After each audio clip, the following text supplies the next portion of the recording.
What if the real superpower was already inside you?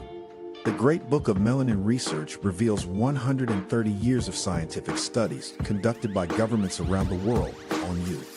This isn't fiction. It's real research on melanin uncovering its superconductive, photoconductive, cell-protective, and DNA shielding abilities. Yeah, they've known for over a century. Why don't you? Order now and get the exclusive Police Stop Law Package free. That's the Know Your Rights Manual, Constitutional Rights Card, Qualified Immunity Notice and Card, Police Stop Flashcards Volume 1 and 2, the Public Official Bonds Book. Learn how to hold them personally accountable. This is power in your hands, biological and legal. They studied you. Now you study them. Click the link. Get the truth. Get protected. The Great Book of Melanin Research. It's time you knew what they know.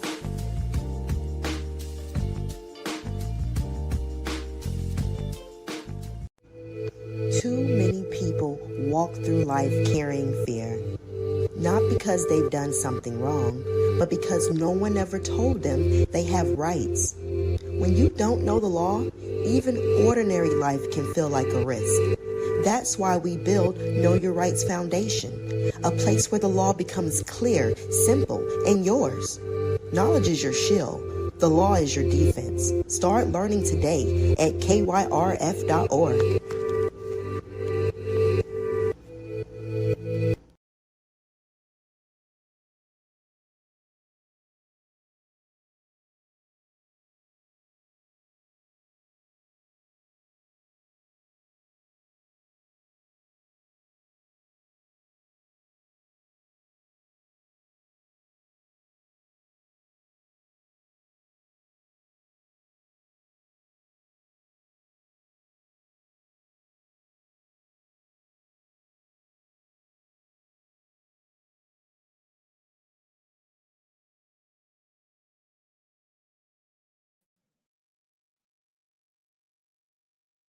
There we go.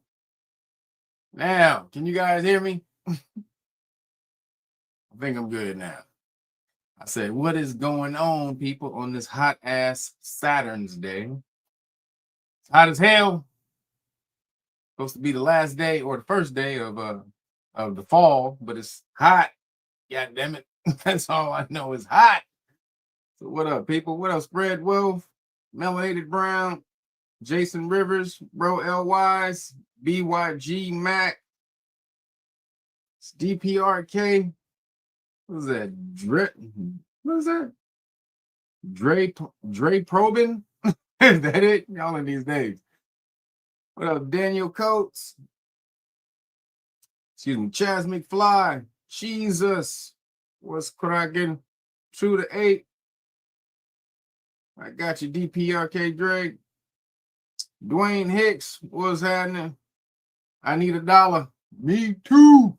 I need more than $1. I need about 1 trillion of them bitches. Then I might be good. Pretty Divine, what's happening? Shawnee. Lisa Jenkins Bay, what's happening? Quintessential, what's up? You said last week. What is that? Askew Viewer. I got you. Got you, Pretty Divine. Lester Ingram. Did I miss anybody? Danger Man Doves. What's happening? What is that? PRMC Me. I think that's PRMC Me. Isaac Powell. Ross Bay. What's happening? You say no sound? Says I got sound right now. Yo. Yo, yo, yo, yo.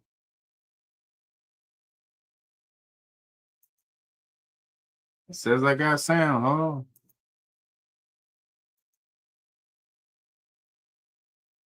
Yo, yo, yo.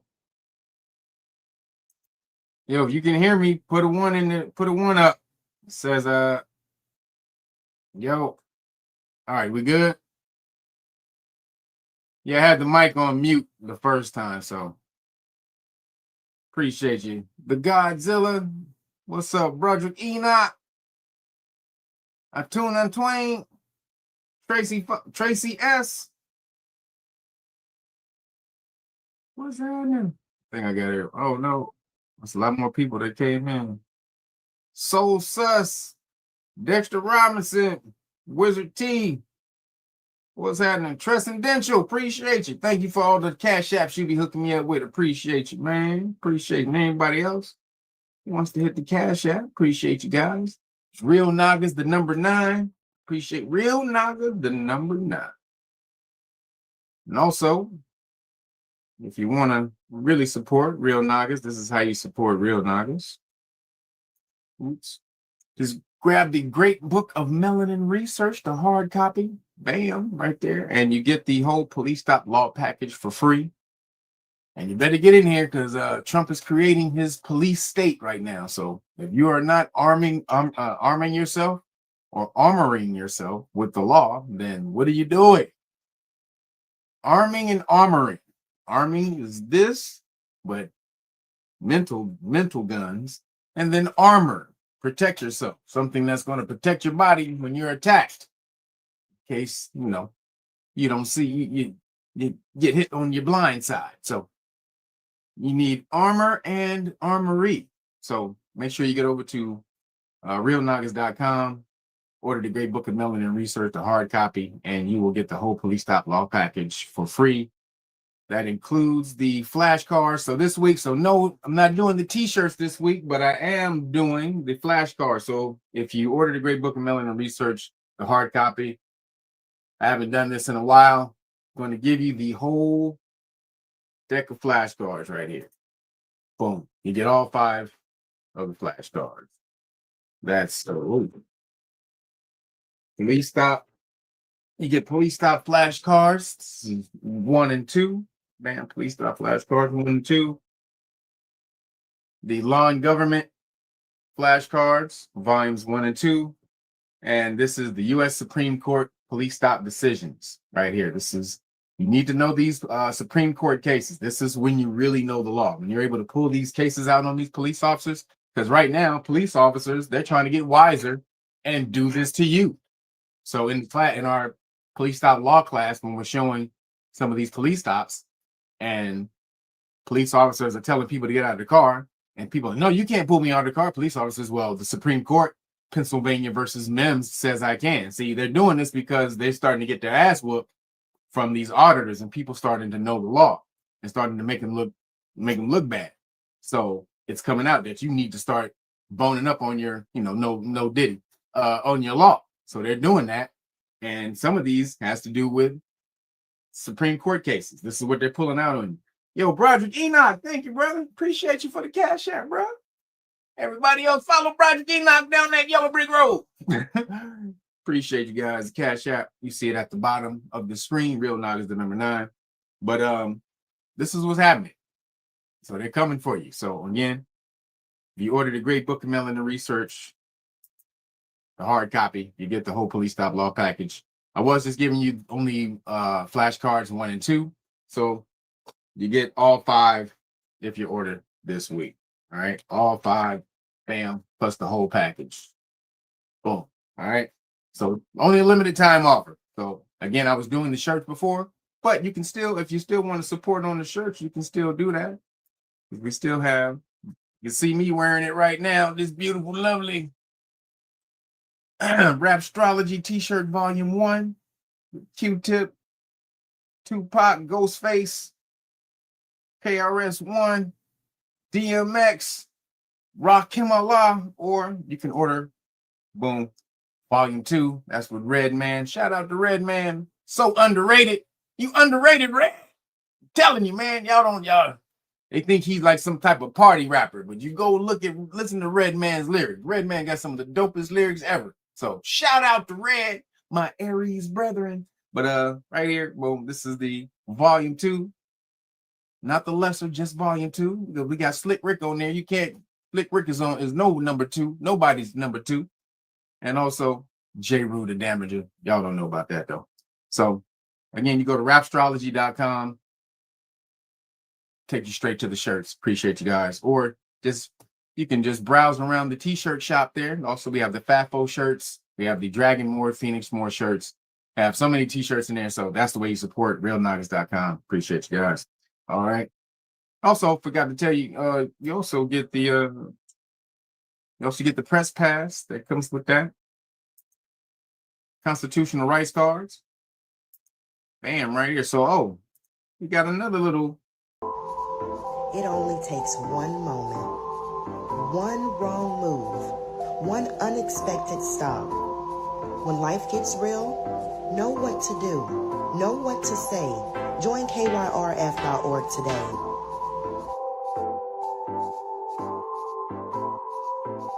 Wow! Know your rights!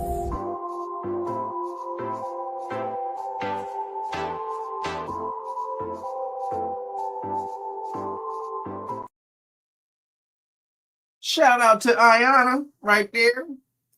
Smashing on the popo with your constitutional rights card and your qualified immunity cards and notices.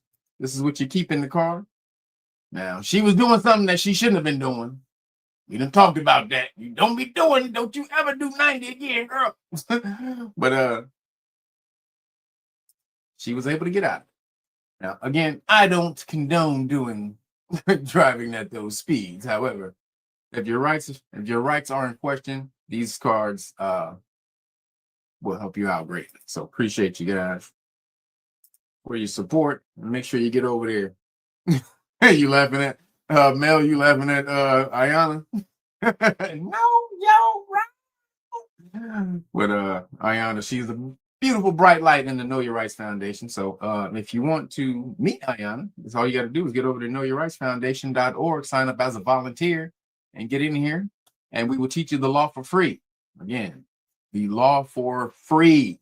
No one else is doing that. And right now, when you need to learn the law, when Trump is smashing on people, coming at people for their freedom of speech. I mean, it was crazy before when the Democrats is doing it. Now Trump is doing it, and he's doing it with a military force. So you better hurry up and get your butt in there and start learning those rights. Because again, a lot of you have been listening to me tell you to do this for some years now.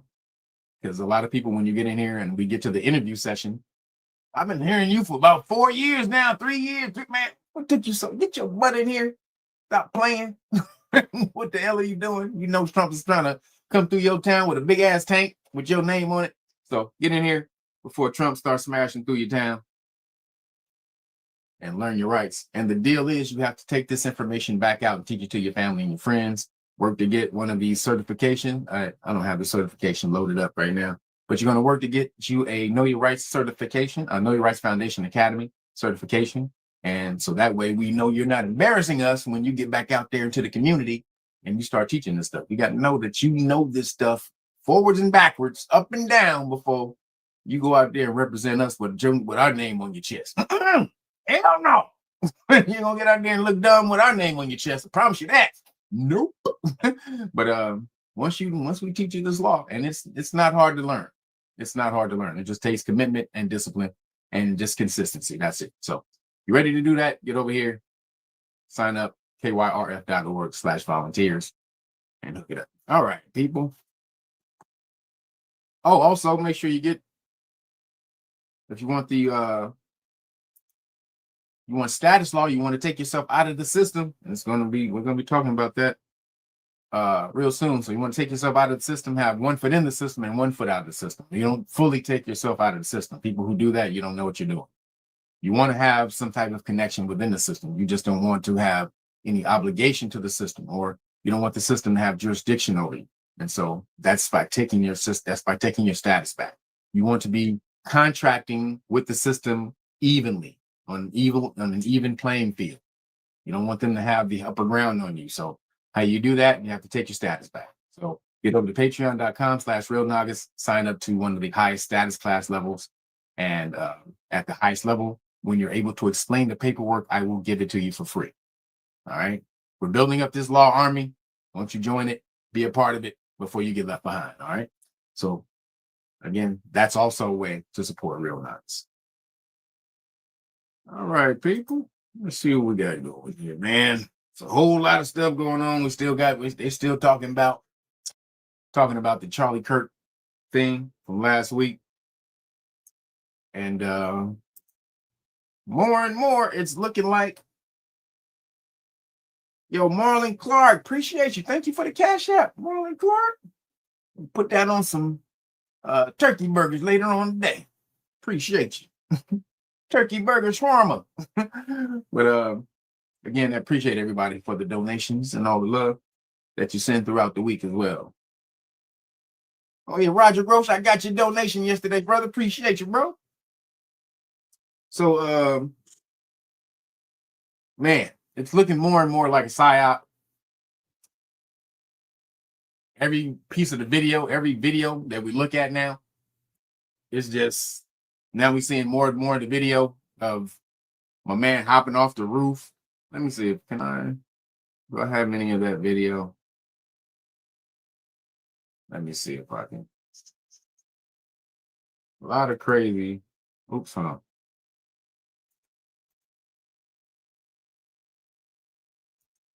All right.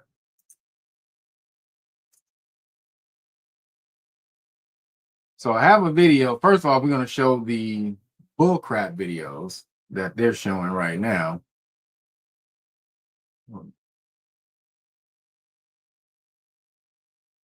All right, here it is. Okay. Some of you may know this dude. His name is Ian Clark. I think. Wait, Ian Carroll. Sorry. I just got hip to this dude like maybe last few weeks. But he be dropping on the conspiracy side of the game. He be on it. So I saw him. I was watching Candace Owens, and he was on Candace Owens. So Candace she's become quite the conspiracy theorist in the last couple of years. Like, she is on the conspiracy shit. Like, goddamn, she like the biggest conspiracy theorist in the game right now. But so is this dude, Ian Carroll. So he came up. So he's talking about it too, and how suspicious it is about the Khazarians and how suspicious they look, and how they just jumping up right after his death. They coming out. He loved us. We were together. Charlie and Israel. We were just like this. 2 peas in a pod. We're just like this. Charlie and Israel. Like, wait a minute, nigga. This nigga body ain't even cold yet. You coming out talking about you and Israel. He was for Israel. Like, nigga, can you say we sorry he's dead? Can you just say that? No, he was for Israel. Israel is for our causes and blah blah blah. And you just kind of just take over the whole nigga, to all the energy, the martyr energy that he's drumming up. And this is what they do. Their energy. What's the energy vampires? What are they called? The succubus. That's them niggas. They are the energy vampires of the world. They can see this energy that's being that's being generated in the world by Charlie Kirk's death. Somebody got to take it. Somebody got to use it. Why not us? So, like I said, it looks suspicious. So we're going to look at some of the footage of the video. Hold on. Of my man. Hold on. So here we go. He's gonna break down some of the inconsistencies real quick. There's so many details that you could nitpick about the official narrative that, is valuable to nitpick. It's valuable to be precise about what exactly do we know and do we not know. But ultimately, the best evidence in my mind is just the stuff that's right in your face, that is undeniable, that's clear as day, that there's just no explanation for. And this primary piece of evidence is also one of the most primary problems with the official FBI narrative. Because right here in this frame, before it, so they do this like auto zoom in kind of thing that they, I guess, applied to the footage as they were chopping it up. Because this is just a security camera right up there on the building. And they give us this zoomed clip where he's running behind the building right there, 12:23:37 p.m. So this is within the minute of the shooting. This is right as the shooting has just happened. And then he appears out here, jumps down off the corner. But we can see where the shot was taken from, right there. This camera has clear direct line of sight at where the shot was taken. And you can tell that just from looking at the video. You can tell that they chose to clip this video because it's not like they were handed this video. They were accessing the original security footage that was just a rolling stream, and they chose to start this footage right after he was already running, which is a little weird. But maybe it's just maybe the angle is maybe the angle's making it look like we can see where he took the shot, but you can't really see where he took the shot, right? Maybe we're kind of fooling ourselves. You want to double check these things, think critically. And Blake Bednar's Really quick. Leah, thank you for the Cash App. Happy Saturday back to you, girl. Appreciate you. did. Shout out to Blake Bednar's, follow him. He's been doing a lot of on the ground reporting here because he actually went to the university and went and tried to find this camera. So here he is showing that this is the building. This is the corner right here where homeboy jumped off, right? That's the corner. And he's here in the grass. The building is to the right. And he's looking, where is the security camera? It's right there. That's the security camera that they gave footage from, right? Make sense?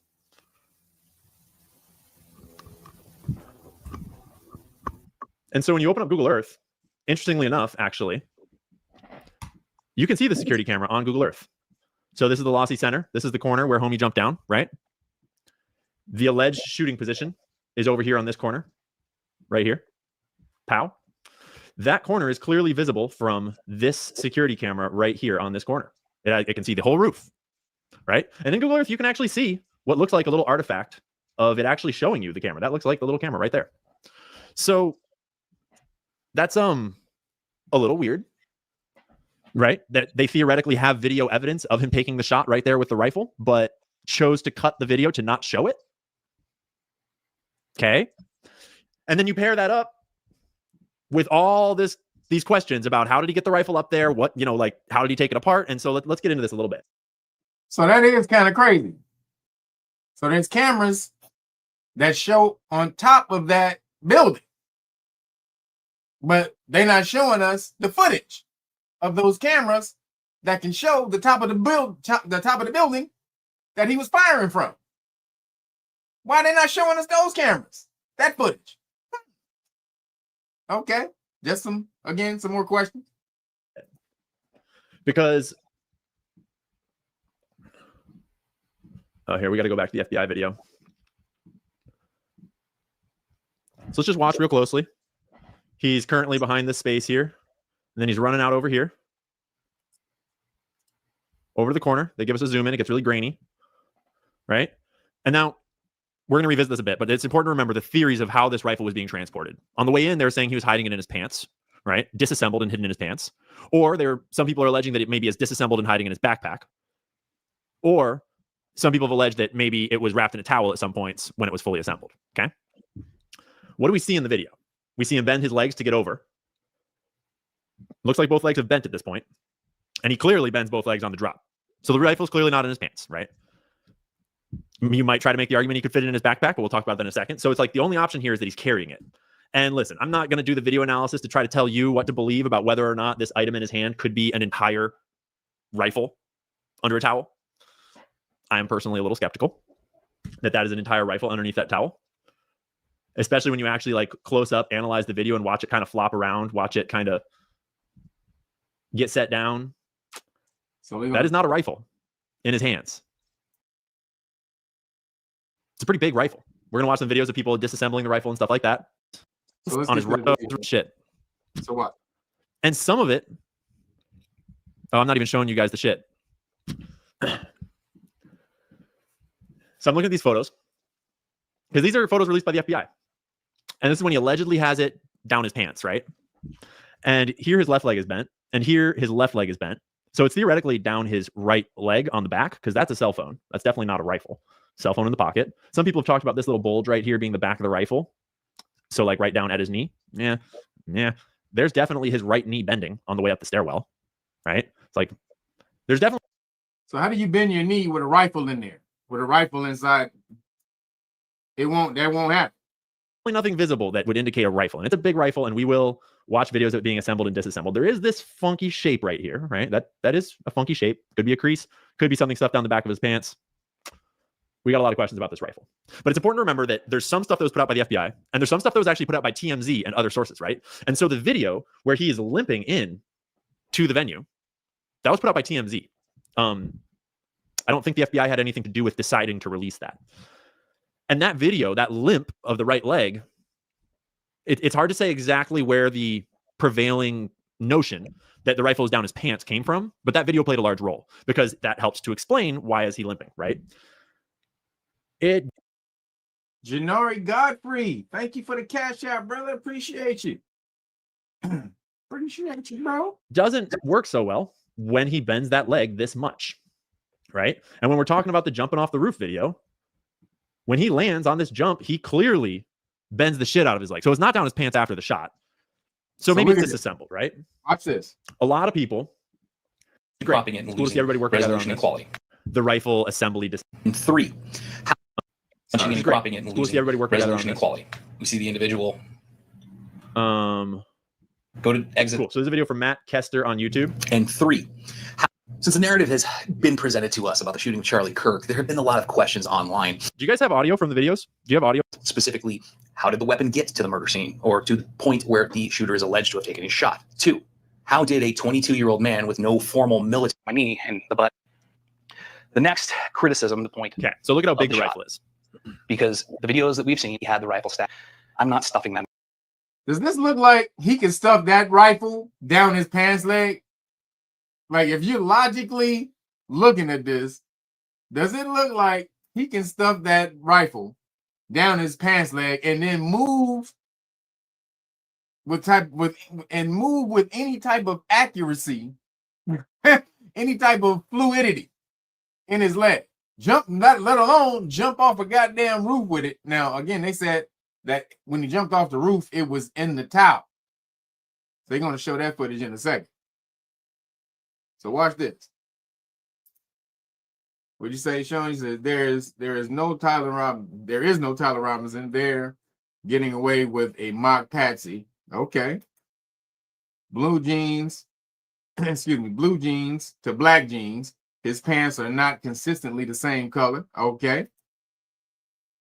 Only with Hollywood magic. All right. What up, Corey?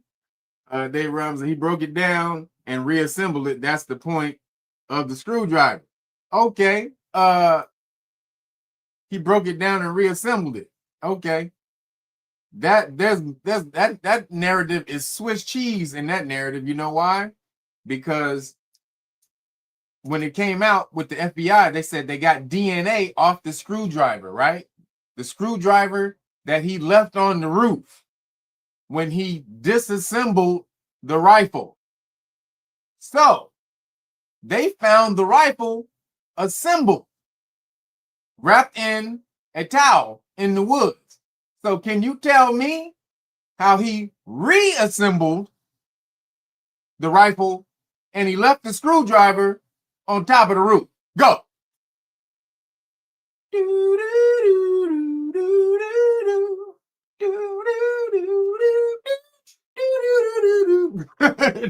Get your ass the goddamn Jeopardy goddamn music. Your ass ain't answering that one. I promise you that shit. How the hell he reassembled the goddamn rifle when the screwdriver was left on the roof that they got the DNA from? And they got DNA from the towel, but there's no DNA on the rifle. How's that? They got DNA from, again, let me say this again. They got DNA from the screwdriver, DNA from the towel, but no DNA on the rifle that he shot that would have left chemical residue from the bullet when it was fired. Again. Go ahead. Let you go ahead. Work it out. Get back to me. Here we go. And in my pants, there's just no way. It's down past my knee, and the butt is still above my nose. Right. So this is the TMD video. At his posture in the video. But like he's still bending both knees. This video is very confusing, right? His spine is straight, and his knee on his right leg can bend, but he doesn't have a lot of motion at his hip. Yeah. And I've heard people say online wrongly that he somehow had a folding rifle when clearly the rifle that we've seen has a fixed stock like this. Yeah. And I've also seen people. The claim that it was a folding rifle came from a expert going on the mainstream news that was clearly just a propaganda guy, that they asked him, like, so how fast could you break a rifle down like this and conceal it? And he said, in a second. in a second. Just fold. It's all put away. It's like, bitch, please get off of this television. You have just don't even say that I'm not going to so he takes it apart. He's like all scared that YouTube is going to like cancel him if he shows you how to take apart this rifle, which is really cute. But he takes it apart. Now looking at barrel and stock, which is, you know, like 30 some. You could Move on a little bit. take zero your scope. Right, but when he got up onto the roof, he had to put it all back together. Perfect screwdriver here on the roof, which makes perfect sense because he had to assemble the gun when he got up onto the roof. He had to put it all back together. Took some time on the roof to put it back together. Went and took the shot and dropped the screwdriver and left it there and ran and jumped off the roof. And that's really important because if you actually let's get the video evidence to go with this claim because all right, so we're gonna stop it right there because then there's other videos. So that's just the wishy-washy peculiar stuff. Now you can go watch Ian Carroll. He breaks this whole thing down. He actually has another video that he just broke down the history of the Khazars and how, or actually Khazaria, New Khazaria, and how they were terrorists and how they became you know, how New Khazaria became New Khazaria from the terrorist groups that basically started it off. So you need to go watch that shit. That video is actually pretty dope. It's about an hour or something long, but he breaks that shit off. So this one though, so we got to get to another video. So let me cut this one off.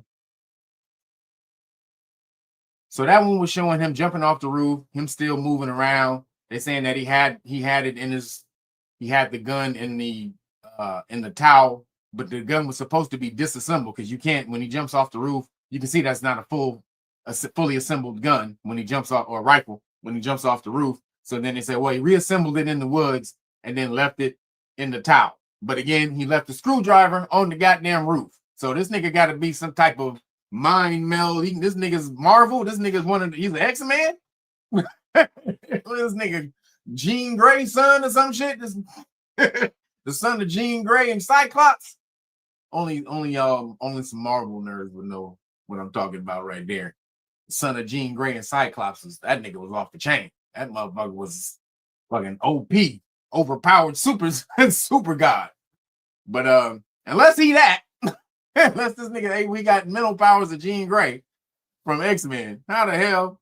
Cable, what you know about Cable? He said he's MacGyver. Wait, what'd you say? Hold on. He's MacGyver. This nigga took some chewing gum. Let's take a chewing gum and a penny and put that shit back together. That's why I like MacGyver, man. MacGyver, my main dudes on TV back in the day was a man called Hawk, or Hawk from Spencer. Straight up, he was smacking the shit out of white people. That was the only dude on regular TV smacking the shit out of Caucasian people and talking shit. Had a motherfucking nice ass BMW. Was pro-black. Had his 357. Would shoot the shit. Would blast your ass. Had bad chicks. Oh yeah. Avery Brooks, number one. Then MacGyver, because he was brain. MacGyver was about using his brain. No guns, no weapons. However I get through this damn situation, it's gonna get through it with my mind. And then my other dude was the $6 million man. I've been on the $6 million man a re-kick the last couple days. Goddamn. Gentlemen, we can rebuild it. We have the technology. We can make the world's first bionic man.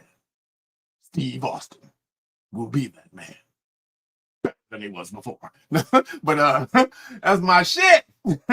And so Steve Austin, bionic man, he didn't like to use guns either. So them was my dudes. That's why I don't really fuck with guns today. I'm about whooping your ass with these hands. But Hawk did used to whoop ass though. So let's see. Now that's the gun. That's supposed to be the weapon. Now let's watch another video that shows where this guy basically has solved the whole damn thing. And this guy's channel, let me just say this. You got to go to his channel to watch it, but you can't download his video or you can't share it. This guy has over 1 million subscribers and he gets like crazy views. He gets crazy views on his videos every time he puts them out. But he's like a gamer or something like that, a Twitch or something gamer. So that's why that's where he's pretty famous at. But he just happened to see this video and broke it down one day about a whole week ago. And the video only has 28,000 views. Now, again, his videos gets hundreds of thousands of views every time he puts them up. But this video over a week ago only had 28,000 views. You can't download it and you can't share it. Now watch this. This shit is crazy.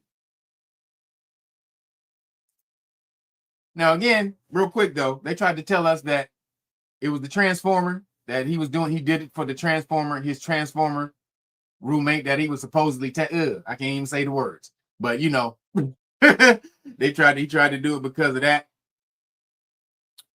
And so let's watch this dude's video real quick.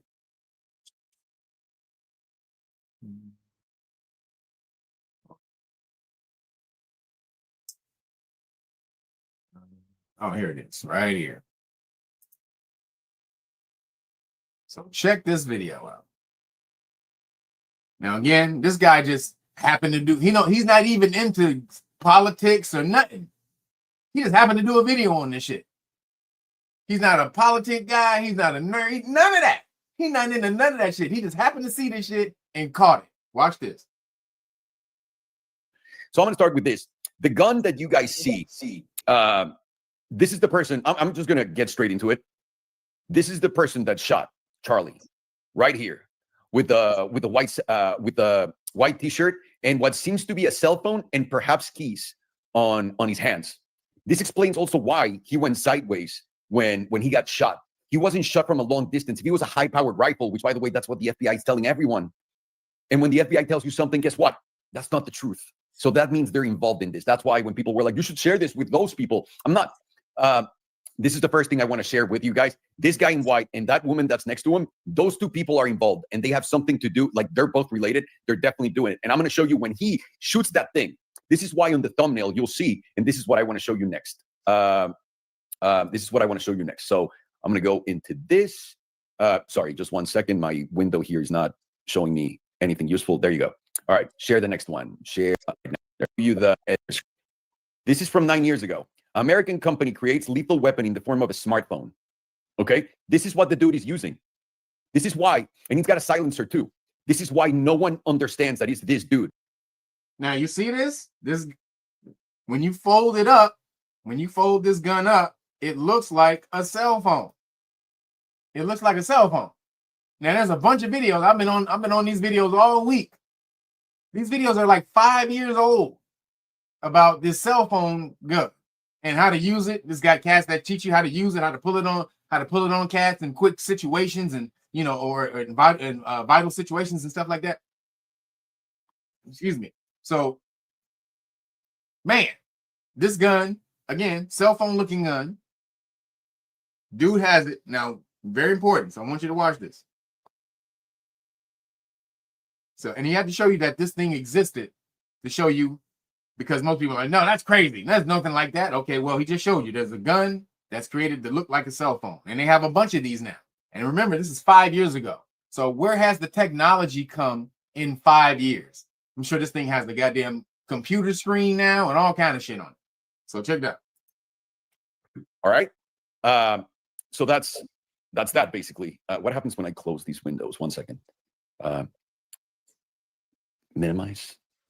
1 second. I'm trying to see you the videos that show clearly the angle. So either way, that's that. Then I'm going to show you now pictures, and at the end I'm going to show you the videos that show clearly the angle. Okay, so that you understand what I'm showing you. And I'm going one by one again. I got to be careful with what I'm sharing. So this is the FBI telling everybody that it's a high-powered bolt-action rifle. If it was a high-powered rifle, dude, that dude would have had a massive hole in his neck. Massive. Anyone that hunts or anyone that shot anything from a long distance with a big rifle knows what I'm saying. And also the FBI never tells you the truth. I don't know if you guys know this. The FBI doesn't work for you. Okay, so there's that. And really quickly, just to background this some more, they're saying that he didn't confess. He hasn't confessed at all. He hasn't confessed. They're saying that his father, he confessed to his father. And then his father told the pastor or whatever, and then the pastor and the father convinced him to turn himself in or whatever. but he hasn't said he did it. He said he didn't do it. Right? Now, when Kash Patel first came out, he said that there was some type of written letter that they couldn't find, but they pieced together the contents of the letter where he supposedly, allegedly confessed within the letter, right?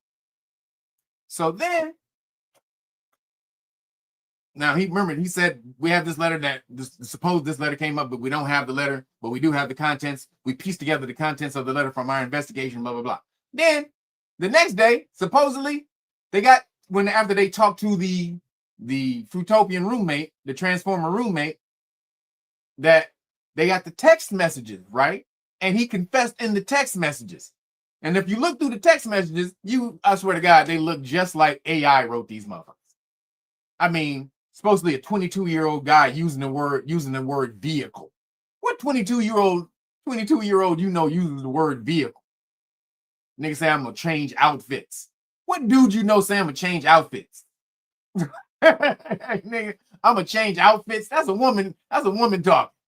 I'm gonna change outfits. So there's a whole bunch of bullshit in here. Now, if they had the text messages with him confessing, why did Kash Patel come out the day before and said that he only had a letter that they didn't have? There was this supposed letter that had gotten destroyed, but they pieced together the contents of the letter.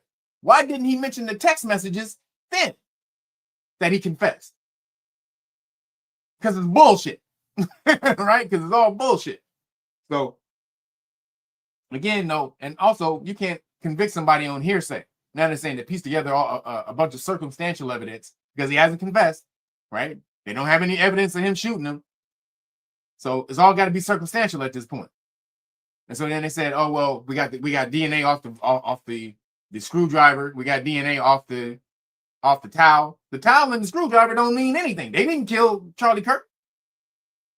And there's no evidence that they were used in the killing of Charlie Kirk. So it's all bullshit right now. So watch this.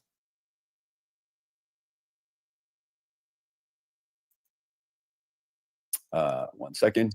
I'm going to close this window. What happens when I close them like that? Okay, perfect. All right, next.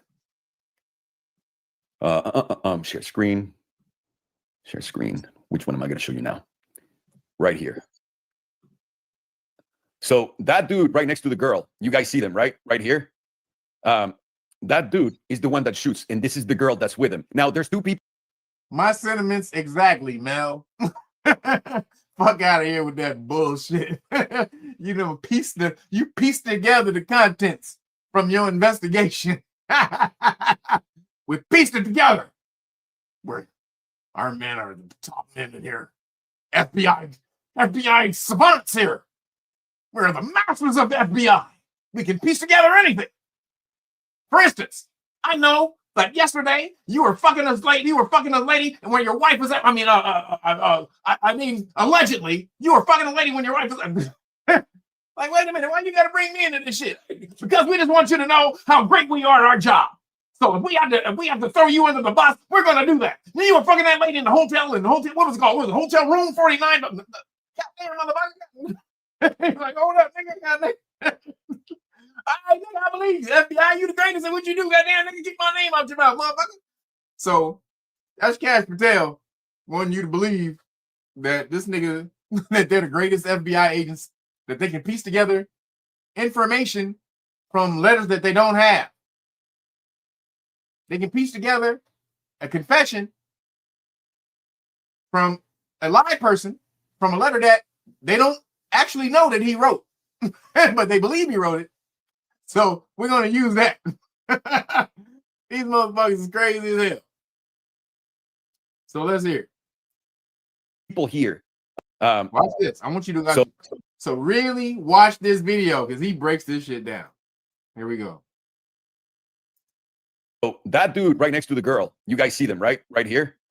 That dude is the one that shoots, and this is the girl that's with him. Now, there's two people here on the actual inside of Charlie's security, and those two people are giving signs to others. And a lot of people think those are the people who shot. No, it was this dude right here, and this woman's with him as an accomplice. And you're going to see why when you see the video, okay?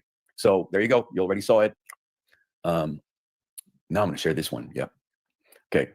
So close that, share screen. Again, one more time, I'm sorry. And then I'll show you the videos. So I showed you at the beginning this.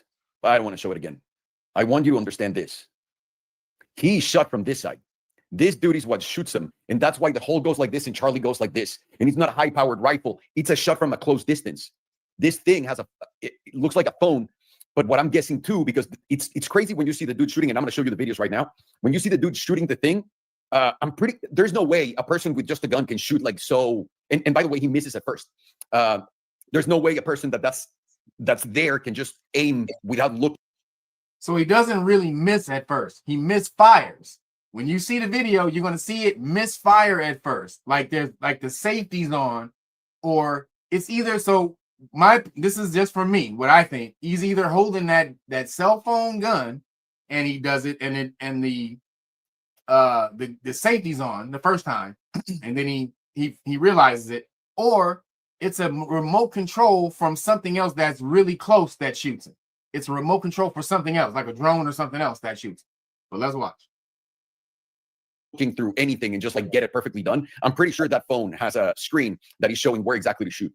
So the bullet came again, this woman and this guy. These are the two people giving the signs, the ones that everyone right here. These are this guy and then the guy next to him and then this guy that's giving his back. These people are giving signs to that person, and you'll see it on the video. This is the person that shoots, and it shoots this way, and the bullet, what you're seeing, it's coming out of his neck. Okay, so I'm gonna get into the videos now. I did not monetize this video to make sure that this was not gonna get fucked. So now. He didn't monetize it, but they fucked him anyway. Because look, again, this dude has 1.5 million subscribers. This video has 29,000 views in 8 days. You think they not blocking this shit? They don't want nobody to see this shit, y'all. No one. You are one of the very few people who are seeing this damn video. Let me give a shout out where I found it. I found it on Kim Iverson. So shout out to Kim Iverson, because she's the one who broke the shit down. I saw it on her video. And I had to go I just went straight to the source. I want to do this, share screen. And this is where I got to be really careful. Now, these videos are being taken down, okay? Anything that's related to this, because it clearly shows the moment. Share screen. 1 second, I'm sorry. I promise I use. Now, in here, everyone is using this video to blame these guys and this guy. This guy. Look at him and look at this woman. That's the one that gets this shot done, okay? I'm going to make myself even smaller so that you can see more. Under the wrong name. I'm going to play it. This guy and this girl maybe. And so do you know how many transgender Americans have been mass shooters over the last 10 years? He puts it down. Too many. Then he brings it up again. He talks to someone. He gets a signal. He's going to pull out the phone again. And I'm sorry, you're going to have to see this. So it's going to be horrible. There you go. That's your sign. Go again. Over the last 10 years. Counting or not counting gang violence. What? You see? Now, did you see him push that thing twice?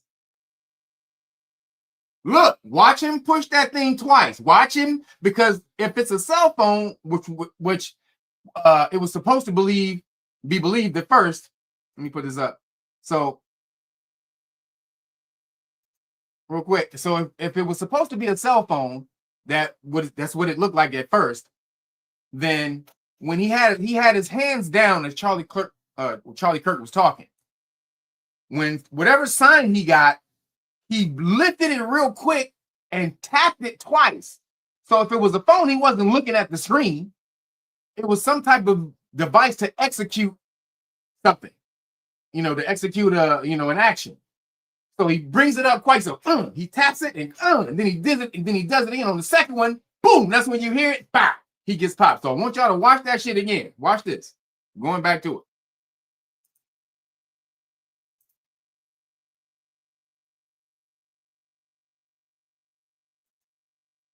Your sign, go, and I'm sorry, you're gonna have to see this. So it's gonna be horrible. There you go. That's your sign. Go again. Over the last 10 years. Counting or not counting gang violence. What? You see? Did you see him do it once? He did it the first time, and then he didn't click because it was like it was like some type of, it was the safety was on or something like that, and then he did it again. Watch. Your sign, go again. Over the last 10 years. Counting or not counting gang violence. What? You see how? Bam! Look, do y'all see how even that is? And it came right from his side. Boom. Charlie Kirk goes, he falls to the left, which means the impact force came from the right. Where that guy is, right in the line where this dude is, right here. Look at this shit. We're gonna show it again. I have to keep stopping it before the blood comes out because you know YouTube be tripping and shit. Sign, go again. Over the last 10 years. Counting or not counting gang violence. What? Bam! Did you see when he did it the second time? Bam! His neck jumped. Boom! God damn. And you already know what the Kazar said. The world is a stage. The world is our stage. We're the producers. We're the actors. They said they're everything. Remember, the script writers. So one last time, so you can see who actually took it. Now, the messed up thing is he's under the awning. The messed up thing is he's under this awning right here. So we can't see, who he actually is. But you definitely know now who popped him. It ain't that Tyler motherfucker. Not at all. We can see without a doubt to me. What this to me is unequivocally the evidence right here. Now you can be the judge for yourself, but the universe, when it talks to you, it speaks to you, it speaks to you. This is it. Again, last time. Let's see it. Your sign, go again. Over the last 10 years. See this, so do you know how it's going to be horrible. There you go. That's your sign. Go again. Over the last 10 years. Counting or not counting gang violence. What? You see? Bam! Wow. He touches it, he pops it, it didn't go. He pops it again, bam, got it. God damn. That's crazy. Pull out the phone again, and I'm sorry, you're going to have to see this. So do you know how it's going to be horrible. There you go. That's your sign. Go again. Over the last 10 years. Counting or not counting gang violence. Wow. Right there. So then Kim Iverson, she starts to break down. We got to watch this real quick. So let me take that off. Now, no one is saying this to Kazars per se. Allegedly. But let's again, hold on. And they're telling us, well, you just have to believe this. And then these other people are telling us, and if you don't believe this and you're a big conspiracy theorist and you've got Israel brain rot and you just think all roads lead to Israel, and without even actually investigating why people are pointing at Israel in the first place, is it just really purely made up out of nowhere? One person online even said to me, what if I said Kim Iverson was the one who killed Charlie Kirk? What would you say about that, huh? Should we all just believe that? Well, I have an alibi. I wasn't anywhere near where he was at the time of the shooting. I wasn't there. There's no possible way. I have an alibi. So obviously I wasn't the one who did this. And that's actually the majority of people in America. You can't just point at a random person or a random theory and then equate that to why people are suspicious of Israel in this particular case. You've got two people who have told various different sources that they were aware of Charlie Kirk himself being afraid of Israel. So at least two different sources confirming, who were close to Charlie Kirk, that he was afraid of Israel. Then you have many other sources like Candace, Tucker, Max Blumenthal saying that Charlie Kirk was feeling pressured by Israel, that Charlie Kirk did not like Benjamin Netanyahu, that Charlie Kirk felt like he was being treated like an enemy. He said that publicly on Megyn Kelly's show. So there's more evidence. Now, Charlie Kirk has never once uttered my name. So obviously, I would not be somebody that anybody would think actually pulled this off. I mean, this trying to equate it to total and complete nonsense, trying to take a theory that actually has even just a little bit of basis, just like with the Wuhan virus. The theory that it came from a lab was started with simply because there happened to be a lab right there in Wuhan that was testing viruses. So it's worth looking into. There was no real evidence right away that it came from the lab, but there was a lot of inconsistencies in the official story when the virus actually hit, why the government was acting in a certain way. the military games that happened in Wuhan in October, prior to the official supposed leak of the virus, or the discovery of the virus, if you believe that it came from a woman eating bat soup in the wet market, whichever theory you want to go with. There was enough suspicion to question the official narrative. And in this particular case, there is enough suspicion to question the official narrative. Things are not adding up to most average people who just would like things to add up.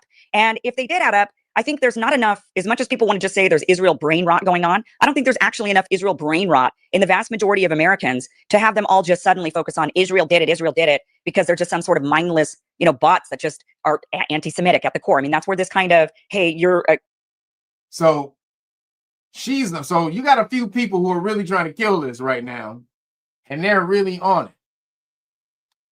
So you got Candace Owens, this dude named Max Blumenthal. He's the one who really came up with it. He started it with the article at the Gray Zone. He's a Khazar, anti-Zionist Khazar. So they hate him, but they can't really call him anti-Semitic because he is a Jew. So they call him a self-hating Jew or whatever. But he's the one who always killed him and his partner, Aaron Mate. So they're the two Khazarians, and Aaron Mate even talks about how his ancestry goes back to Ukraine, not Israel, Ukraine, which means, again, that's where the Khazars, that's where the ancient Khazarian empire was. So again, you have all these people, because then Kim Iverson is questioning. She's not as big as those people, but Tucker Carlson came out and said that so basically what happened to Charlie Kirk was that when he did Turning Point, when he did Turning Point USA, and he let Tucker Carlson on stage to talk shit basically all over Israel, basically the government, Israeli government. Charlie Kirk was being told before that happened, don't let him go up there. Like, don't put him on stage by his donors. Like, nigga, don't you fucking put his ass on stage. And so Tucker found that out. This Tucker saying this shit on his show. He said Tucker found out, and he was like, all right, well, no problem. You know what I'm saying? I ain't tripping. I ain't got to talk about the Jews, the Khazars. I got a whole bunch of stuff to talk about. And so then Charlie Kirk was like, nah, go out and say that shit.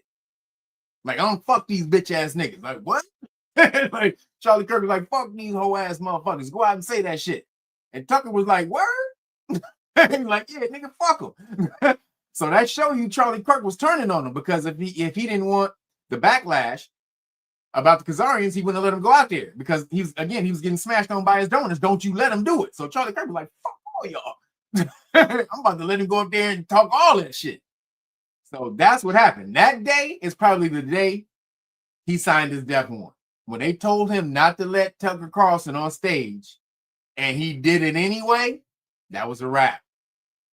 Allegedly. Again, we don't have any evidence, but goddamn, the circumstantial evidence is overwhelming in this bitch. It says Kirk bit the small hat hand.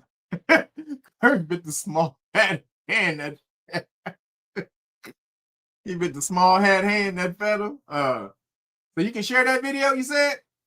When I tried to do it, there was no share, because I tried to do it through the phone, and there was no share. There was no share thing on the phone. I didn't try to do it through the computer. Like, what'd you say, Mel? You can see the dude jump when it fires. Yep.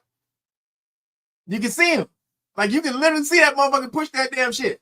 So to me, that shit is over. Who shot him? Now, that's the shooter. We know the shooter is not the one who initiates the transaction, though. Who hired him? Who put him up to it? That's what I want. That's the thing there. So now you see it, and then there's the dude George Zim. Remember the guy, the first guy that they caught when he jumped up and said, I did it. And they took him in, and then finally figured out that, oh, he had nothing to do with it. He was just supposed to be the patsy, or he was the decoy. That dude, George Zim, I think his name is, or something like that. Turns out, interestingly enough, or curiously enough, that he was one of the first people to see the plane hit the Twin Towers on 9/11. first of all, he's a Khazarian. That's not that means anything, but he is a Khazarian. So we all know that the story behind 9/11 was that the Khazarians allegedly did this, because we know who owned the buildings. It was the Khazarians who owned the buildings. But let's say, so allegedly the story is that the Khazarians took out those buildings. And then, but the real story is that there was no hijacked planes. Maybe it was missiles that hit them. There was a whole bunch of stuff going on. Maybe it was a sonic weapon, whatever. But to sell the story, they had to have the people on the ground to come out and straight up, I saw it.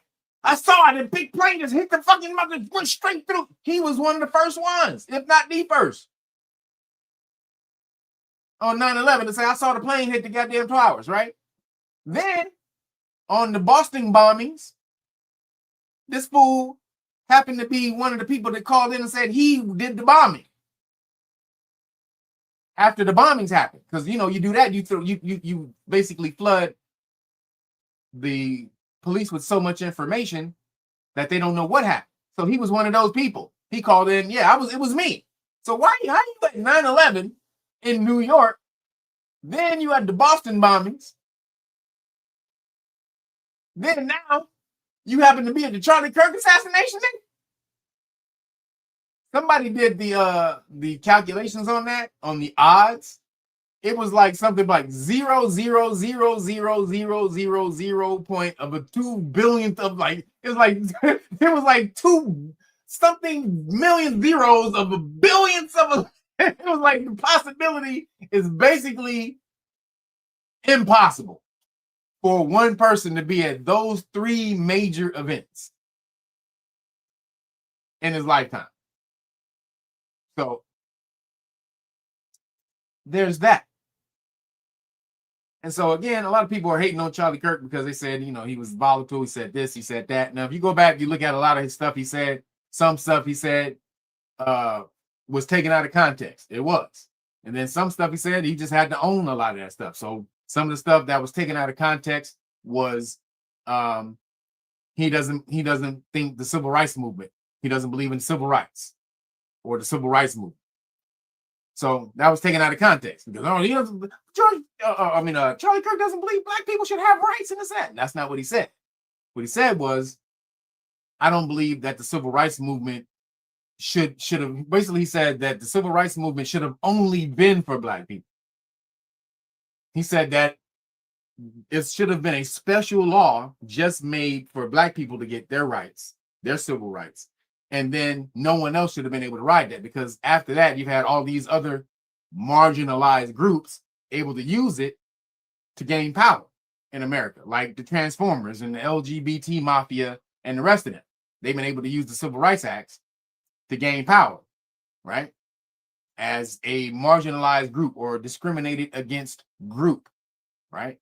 So, and then also he said, women and all the rest of that. Now, women should have power, but a lot of women have been using the Civil Rights Act to take power in business and stuff like that. So that was his thing on that. Then nigga said some good shit. He said, like I think I said this last week, how the black, how melanated sisters, they divorced the brothers in the house, in the home, and married the government. And the government became the husband in the house. He said that shit. He broke that off. So that's one thing he said that was true. Again, the civil rights thing that was taken out of context. Then he did say some fucked up shit though. Like, I don't believe in empathy. I think empathy is a made up word by the woke right or the woke left, excuse me. I'm like, wait a minute, you think empathy is a made up word? You don't believe in it. All right, well, nigga, you can't be. And this is, I'm talking about the people who support him. Then y'all can't be mad when people don't have empathy when he dies. If he says, I don't believe in empathy. If you got a nigga say, I don't believe in empathy, then you can't be talking crazy about people who don't empathize with him when he dies in a violent way. Especially when he was talking shit about George Floyd, who died in a violent way. And he didn't empathize with that. Basically, you see the coroner report. This is the fucked up shit he said about George Floyd. He said George Floyd was a scumbag and all this and that. Well, was he a scumbag on that day? Set aside all the shit that you think that you know about him in his life that has nothing to do with that day. Was he a scumbag that day? Was he being a scumbag that day? Or was he just going to the store buying some shit and had his rights, his constitutional rights violated and his life taken? And then they kept saying, he said some shit like, when they say, well, he stood on his neck for like 10 minutes. Well, he was resisting arrest. Motherfucker, you know goddamn well he wasn't resisting arrest. He was resisting dying. When a motherfucker's calling out for his mama on the ground and he's handcuffed, there's no way that he can leave. He can flee. The cop could have set him up against the wheel of the car and he would have been fine. So when you say stupid shit like they had to stand on his neck for 10 minutes because he was resisting arrest, you full of shit. And people can talk shit about you when you say dumb shit like that. Or let somebody else stand on your neck for 10 minutes. And then the topic is alleviated. No more conversation. If you live after I stand on your neck for 10 minutes, then good, we good. But if not, you full of shit. When you sit up here and say, well, check the coroner's report. Check the coroner's report. Like he would have just been walking down the street one day and just killed over. Just, nigga, he would have just died of overdose that day regardless. That's bullshit. It was the events that exacerbated, if he did have drugs in his system, it was the events that exacerbated the drugs flowing through his system. The anxiety, the drugs being pumped through his heart. That type of shit. If you got drugs in your system and you go through some type of anxiety, that's going to pump the drugs through your system with adrenaline a lot faster. So a lot of this bullshit that they be talking. So again, he can say some good shit, then he says some fucked up shit. And then this is how the real fucked up shit goes. When he's talking all this shit about George Floyd, him and George Floyd were born on the same goddamn day. Now, how crazy is that in the universe? All this shit he talking about George Floyd, and him and George Floyd are born on the same fucking day. The universe is crazy, ain't it? Universe is crazy than a motherfucker. What do you say? George Floyd, aka Big Floyd, was a member of the screwed up clique. Yeah, I ain't talking about who he was in his life and all the shit that he did. I'm talking about that day. That day, that nigga did not do anything to deserve a knee on his neck. Now, if you believe in karma and stuff like that, maybe the shit he did in his life precipitated that event, and that was his karma coming back on him at that moment. Now, if you believe in karma, you might have to believe that. You might have to think that, because karma is real, and the energy you put out in the universe comes back on you eventually. And so you could say, again, if you understand karma, that might have been his karma coming back on him at that time. However, that does not excuse when somebody says that a police officer is allowed to stand on your neck for 10 minutes because you're resisting dying. Now, the crazy thing is, both of them born on the same damn day, and both of them died from neck injuries. Now, you tell me that's some spooky shit in the universe. That's crazy. Both of them died from some neck injuries. Goddamn. The universe is crazy as hell. So then they both passed away. Yep.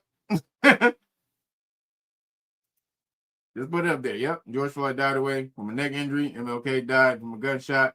2 people he dissed. Yep. So again, now they're trying to make him the new MLK. He's the white LMK or whatever. He's the white LK. But yeah, not a coincidence. They're born on the same day and both die from neck injuries. Come on. But again, they be doing some behind the scenes ritualistic shit that you don't know about. So that's Charlie Kirk. Hold on. And the weirdness. So moving along, the Republicans, they're beginning to cancel people for criticizing Charlie Kirk for celebrating his death. So have you seen the college students? There was one girl who was going around talking about Charlie Kirk when this one guy had a sign that said, "Rest in peace, Charlie Kirk." And the one girl was at Texas. What was it? Texas Tech or somewhere? Forgot where it was. But she was going around and she got expelled. Now everybody's coming back. She got expelled for free speech. It's free speech. No, she didn't get expelled for her free speech. See, you can disagree that Charlie Kirk was this martyr, or pillar of morality and all that. You can disagree with that. You can argue that. However, when she was doing it, she was a little over the top. Again, disturbing the peace, disturbing the when you raise your voice over a certain decibel, this is when they can say you're disturbing the peace. So she did that, which allowed the police officer to come in. But the other thing was that she started flipping people's hats off and touching them and shit like that. So that's assault. You can't touch people just because you want to. Sorry, people. Just because you want to touch somebody and you pissed, that's emotional shit. In this world, you can't touch you can't put your hands on people. You cannot touch people unless they want you to touch them. Unless they give their consent first. And when you do touch them without that consent, it is assault, no matter which way. Do you know threatening somebody is assault? Threatening to beat somebody's ass is assault. When you do it, it's called battery. Assault, then battery. Now, some states put them two together. When you hit somebody, it's assault and battery. But usually, assault is just the attempted harming of someone, or the verbal threat of harming someone. So she wasn't arrested. She wasn't arrested for her free speech. She was arrested because now the underlying thing was her speech, yeah. But she gave them the excuse to be able to do it when she started touching people. Then there was the other dude, the other brother. I think he was in North Carolina or South Carolina. He was on campus, slapping his neck. Oh, Charlie Kirk. He was doing that stupid shit. Like, nigga, no matter what you think of the nigga, he did get shot in front of his family, his two kids, right there. And I didn't even see, when I first watched the video, I didn't really see how bad it was until I saw that dude's video who we just saw. Like, if you play his full video, that shit is bad. Like, goddamn, I didn't know. Like, the exit wound came out the front, so that's how people were saying that when the blood came out here. This was the entry, but usually when a bullet enters, you get little blood there. It's more blood when it comes out. Very little blood when it enters, unless it hits an artery or some shit like that. But so that's how you know it was the exit wound, and it came from his right side, not his left side. But he did that shit. He was doing that shit. And, Charlie Kirk doing dumbass shit, falling all over and dying and shit. So he got taken out. He got expelled. Dumbass. Like, just don't do dumb. Like, you can intelligently challenge Charlie Kirk being this pillar of morality and martyr and all. You can intelligently do that without emotion. This is where the youth is today. This is where the world is today, especially America. And this hyper feminine bullshit. Anytime you get mad, you can just emotion off and just start touching people. Again, that's what emotion is. There's a difference between emotion and feeling. You understand? There's a difference between emotion and feeling. Feeling is the energy impression that you get from certain stimuli. Emotion is when that stimuli moves you to action. Those are different. Energy equals motion. Feeling is just your receiving that energy and your interpretation of that energy from certain stimuli, again, or your environment. But when that energy moves you to a certain action, that's when it's emotion. So, and that's feminine, because before you move, you should think before you move. There should be no actions that you take, no movement that is done without you thinking about it first. I mean, that's just common sense. If I step over here, let me look down on the ground and see if there's some goddamn alligators or some spiders and some snakes or something. You don't just be walking out here just haphazardly with no consciousness of your environment. What the fuck are you doing? All of your movements should be thought out. That's the ancient science. That's the masculine part of it. The feminine energy is when you feel and then you move to action. Masculine energy, think, move to action. Feminine energy, feel, move to action. So this is where we are today. And they got smashed for it. So Now again, for 4 whole damn years though, or I don't like to call them MAGA, FAGA. They was crying about them getting canceled for speaking their mind about the fruitopian culture and all that. Now they ready to cancel anybody who talking about Charlie Kirk though. What you said was taken out of context. You shouldn't be like you mocking a man's death. Okay, you're right. That should be wrong. Everybody should agree that that's wrong to mock somebody who got assassinated in front of their family. That should be a universal thing. However, it's not. Everyone doesn't feel like that. And for you to say that you shouldn't mock somebody who died, what if it's Hitler or Stalin or Netanyahu right now?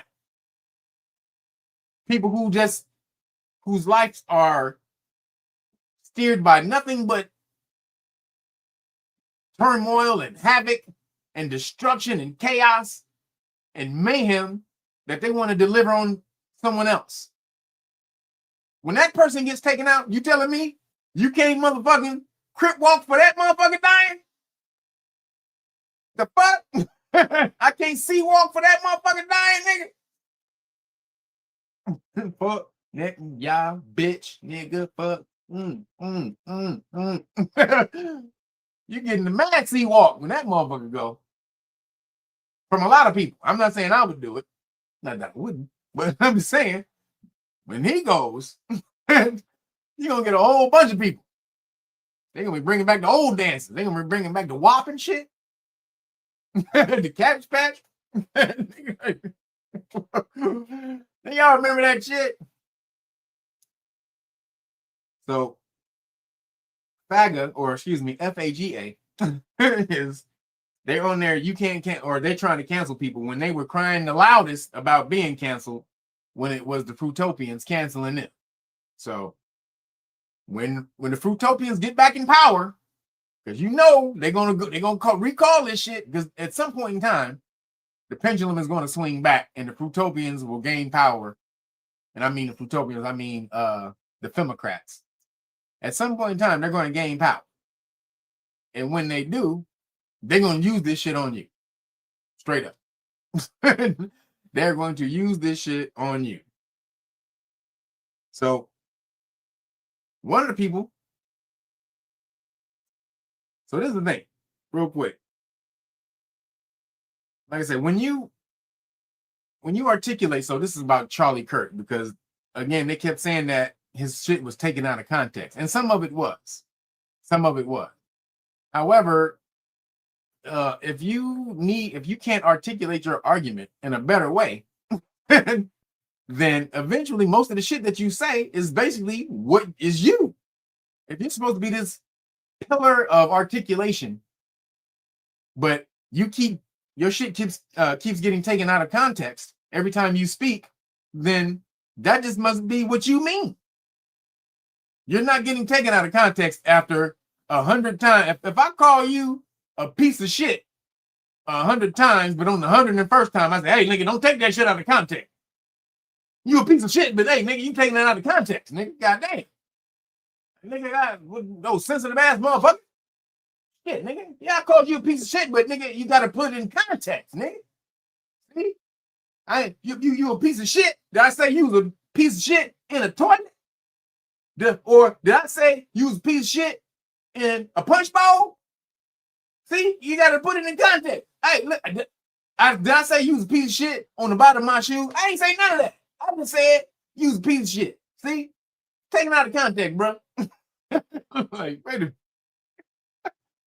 a minute. How do I take? Wait, hold on. Wait. Ooh, I took it out of context. Okay. My bad, bro. We said you have to see the YouTube vid on that dude pop locking every 12 seconds yelling out, yeah, Jesus Christ. Y'all don't know about the Jesus Christ dude? Come on, man. That's the funniest nigga in the world right there. Jesus Christ. Nigga, he is hilarious. But straight up. So, what'd you say? So, why are Mexicans joining black gangs, and what with the OGs letting that aside? Man, that's been OGs and niggas been hanging for since I was a kid. Back in the day, there's a bunch of niggas in my hood who was hanging with the essays. Straight up, there's a bunch of niggas with walking around looking like essays back in the day. But Charlie Kirk again, though, so you can't just be saying fucked up shit constantly and saying it's being taken out of context. Now again, yo, Brandon Terry, appreciate you, brother. Thank you for the cash app. Everybody else who hits the cash app, make sure you get the cash app, baby. Oops. So again, Charlie Kirk some of it was taken out of context, some of it was just you was saying some fuck shit. So, and they gotta accept that. But then one of the casualties of that was what's his name? Jimmy Kimmel. One of the casualties of the cancellation, and again, Jimmy Kimmel was all pro cancellation when you wasn't taking the crack scenes and all that shit. When he was talking about if you don't take the crack scene, then fuck him, you die. This nigga was saying something. He's saying that shit. So now, when the shoe's on the other foot, now again, this is the thing, Jimmy Kimmel he didn't even say anything really bad. He just said that the other side, the Republicans or MAGA, was trying to make it seem like it wasn't them. He didn't say it was them. He said they were trying to make it seem like it wasn't them. Which again, everybody, both sides were doing that. So he didn't say anything too volatile. But again, they wanted to take his ass. Excuse me. They wanted to take his ass off the air because first of all, his show sucks. He's not funny at all. That motherfucker barely gets a laugh at all. Nigga got like fucking 20, 30 writers. Nigga never gets a laugh. But so his show sucks. The ratings are down. They wanted to kick him off. They wanted to end the show, but they gave him another contract right before Trump was elected. He got a contract because this is the Democrat. This is the Democratic era. So all the Democrats were in power at the point. So he got his contract till 2027, I think 2026, 2027. So they really wanted to fire him after Trump got elected because they knew it was going to be some bullshit. All his hate against Trump was just going to bring the ratings down more and more and more. So they wanted to really fire him. Couldn't do it. Now they gave that nigga a reason. He gave them a reason to fire him. That's all that shit was. They've been wanting to fire him. They didn't fire a nigga because he was talking shit. They've been wanting to fire him, and he gave them a reason to fire him. So, again, his show sucked. His show sucked. Rhinoceros balls. Say girls on trampolines. What? He didn't say anything that I heard was negative regarding Charlie Kirk at all. No, he didn't. He just said again that MAGA was trying to make it seem like it wasn't them who took him out. And I agree with that. Again, MAGA is going with the Transformer narrative. It was the Transformer, see, and it was all the left side, and this left agenda, the far left, this and that, far left, far left, far left. Usually I would agree with them niggas on that far left bullshit, but this wasn't them. We see it. Just showed you the video. This wasn't them. This was allegedly somebody with the Havla Gila choke. Just saying. So moving along, Pam Bundy promises to target hate speech as if they weren't doing it. This is the cancellation shit. She's facing backlash from all corners, though. Attorney General Pam Bondi on Tuesday appeared to walk back comments promising to target broadly defined hate speech. Here we go. Same shit the Democrats was using. The bitchocrats. Hate speech following the killing of conservative influencer Charlie Kirk after facing significant backlash from both conservative and liberal circles over her threat to curb free speech. In a statement posted on X to Attorney General, the Attorney General clarified remarks she made Monday suggesting that hate speech was distinct from free speech protected under the First Amendment. What the fuck are you see? Same exact shit that they were saying. Literally verbatim. Is that what the censorship industrial complex that they were talking about? Where they're trying to curb your speech? This is a full court press because it's for the Khazarians. The Khazarians need this to happen because they're losing the narrative over what's going on with them. So they have to clamp down on free speech everywhere in order to clamp down on speech against them. Because it just would look crazy if you would say we got to clamp down on speech against the Khazarians, which they're really doing in America, but they're still trying to finesse it by acting like they're not trying to do that. And it's just attacking everybody's speech or hate speech, so to speak, right? It says hate speech that, this is quoting Pam Bondi. Hate speech that crosses the line into threats of violence is not protected by the First Amendment. She's right. That's true. See, this is where they'll confuse you. That is a true statement. You don't get to threaten anybody. I just told you. That's also in the Supreme Court case, Chaplinsky versus New Hampshire. Fighting words. So you do have freedom of speech until they turn into fighting words. So again, when you threaten somebody, you lose your freedom, you lose the First Amendment. So this is where she's going to conflate it though. It's a crime. Far too long, we've watched the radical left normalize threats, call for assassinations, and cheer on political violence. That era is over. Pam Bondi wrote, adding that free speech protects ideas, free speech protects ideas, debate, even dissent, but it does not and will never protect violence. Now she's right about that, but talking shit about Charlie Kirk is not violence. Protesting Charlie Kirk's memorials is not violence. Talking shit about his morality, his morals, or his fake ass morals, which a lot of people are saying. Now, again, I believe that he believed the most of that shit he was talking. I also believe that he was trying to troll a lot so he could go viral. Got to believe, remember, he's a young cat, real internet, social media savvy. So he knows that the most shit, the most viral shit is the most, the most, what's the word I'm looking for? Damn, lost damn word. Had it right here. Damn, not contradictory. Goddamn, give it a word. Goddamn, I just lost the fucking word. What's the word I'm looking for? Goddamn, give it to me in the damn thing.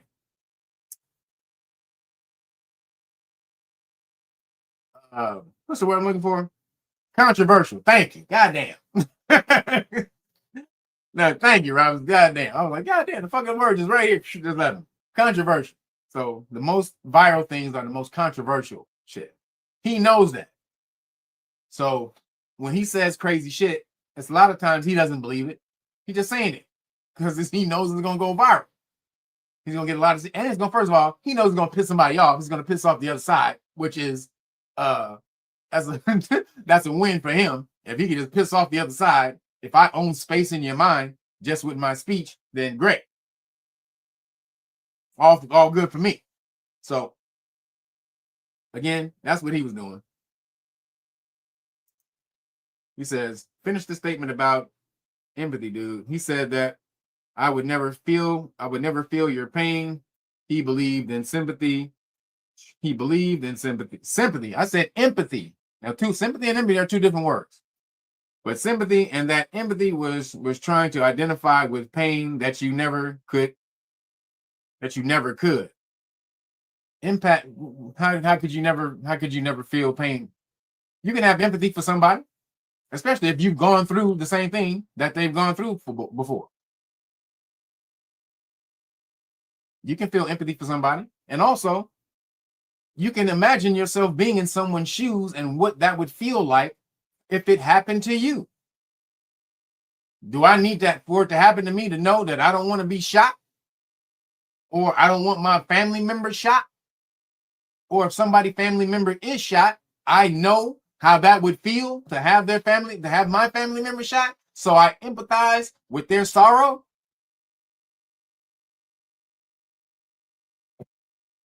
Now again, I did finish it. He said that he don't believe he believed that it was a word made up by woke people. He did say that. And it's not. Empathy goes back a long way. Pathos. The word pathos. Old word. Goes back to the Greek. That's where empathy comes from. Pathos. So to feel. And again, if you don't want to feel for somebody else, then hey. That's all I'm saying. Shock jock. And again, I don't believe that he believed the shit. Let me just say that. He said it, but I don't believe he believed that shit. I just said right before that, I believe that he was just saying a lot of trolling shit just to go viral. I don't believe he believed this shit at all. Or most of the shit that he's. But again, though, when you say shit like that, there's consequences when you say shit like that. And so if you're not really about that life, now I believe that he was. I believe that he really was about that life. And anything he said, he was ready to defend the shit. I believe that though, just the people who are around him, which you took it out of context. And I think if Charlie Kirk was alive, he'd be like, yeah, I said that shit, bitch. I really think that I feel that he was that type of gangster. He had that type of hand. He had that type of verbal hands. Like, nigga, what up? Yeah, I said that shit. Now what's up? Let's do it. Let's get the verbal hands going. So, if you're ready to do that, you're ready to do it. But you shouldn't be canceled, though. People shouldn't be canceled for disagreeing with him. So moving along. Again, though, Jimmy Kimmel, he should have been canceled for other reasons, just because he sucked. His show is a piece of doo-doo, but not because of what he said. Moving along. The White House announces a crackdown on the terrorist left. This is what they said. The terrorist left. Only the left are terrorists. So the White House announces a crackdown on the terrorist left after shooting of Charlie Kirk. Donald Trump may designate the far left group Antifa as a terrorist organization. So Donald Trump has some shit going on right now. This is the military takeover of really the world, honestly, but let's just localize it to America. How does he do that? A lot of people think Donald Trump breaks the law. He doesn't break the law. Donald Trump is a real staunch follower of the law. Because again, his family is about the law. His sister is a federal judge. So he's not about breaking the law. And if he did, that would bring so much embarrassment on his family and his sister and all that type of shit. So, but he is a law bender. He's not a law breaker. This nigga's he's the Aang of law bending. That's who that motherfucker is. Trump is the greatest law bender of all time, the last law bender. You want to put a name on it, Trump is the last law bender. What he does is he hires lawyers, super smart, super intelligent ass lawyers to go in there and find the loopholes in the law that will allow him to do the fuck shit that he wants to do. Because people who write the laws are fuck people. So they keep holes, or they write holes within the law so that they can swim through those things if they get caught up. And you need a lawyer to be able to find those loopholes unless you study the law yourself. So Trump, though, he has the money to pay for lawyers to find those loopholes. That's why when a lot of his stuff gets thrown out, or a lot of his stuff gets an injunction gets put on his executive orders by federal judges, when they get all the way to the Supreme Court, they rule in his favor. Why? Because he's using the law correctly.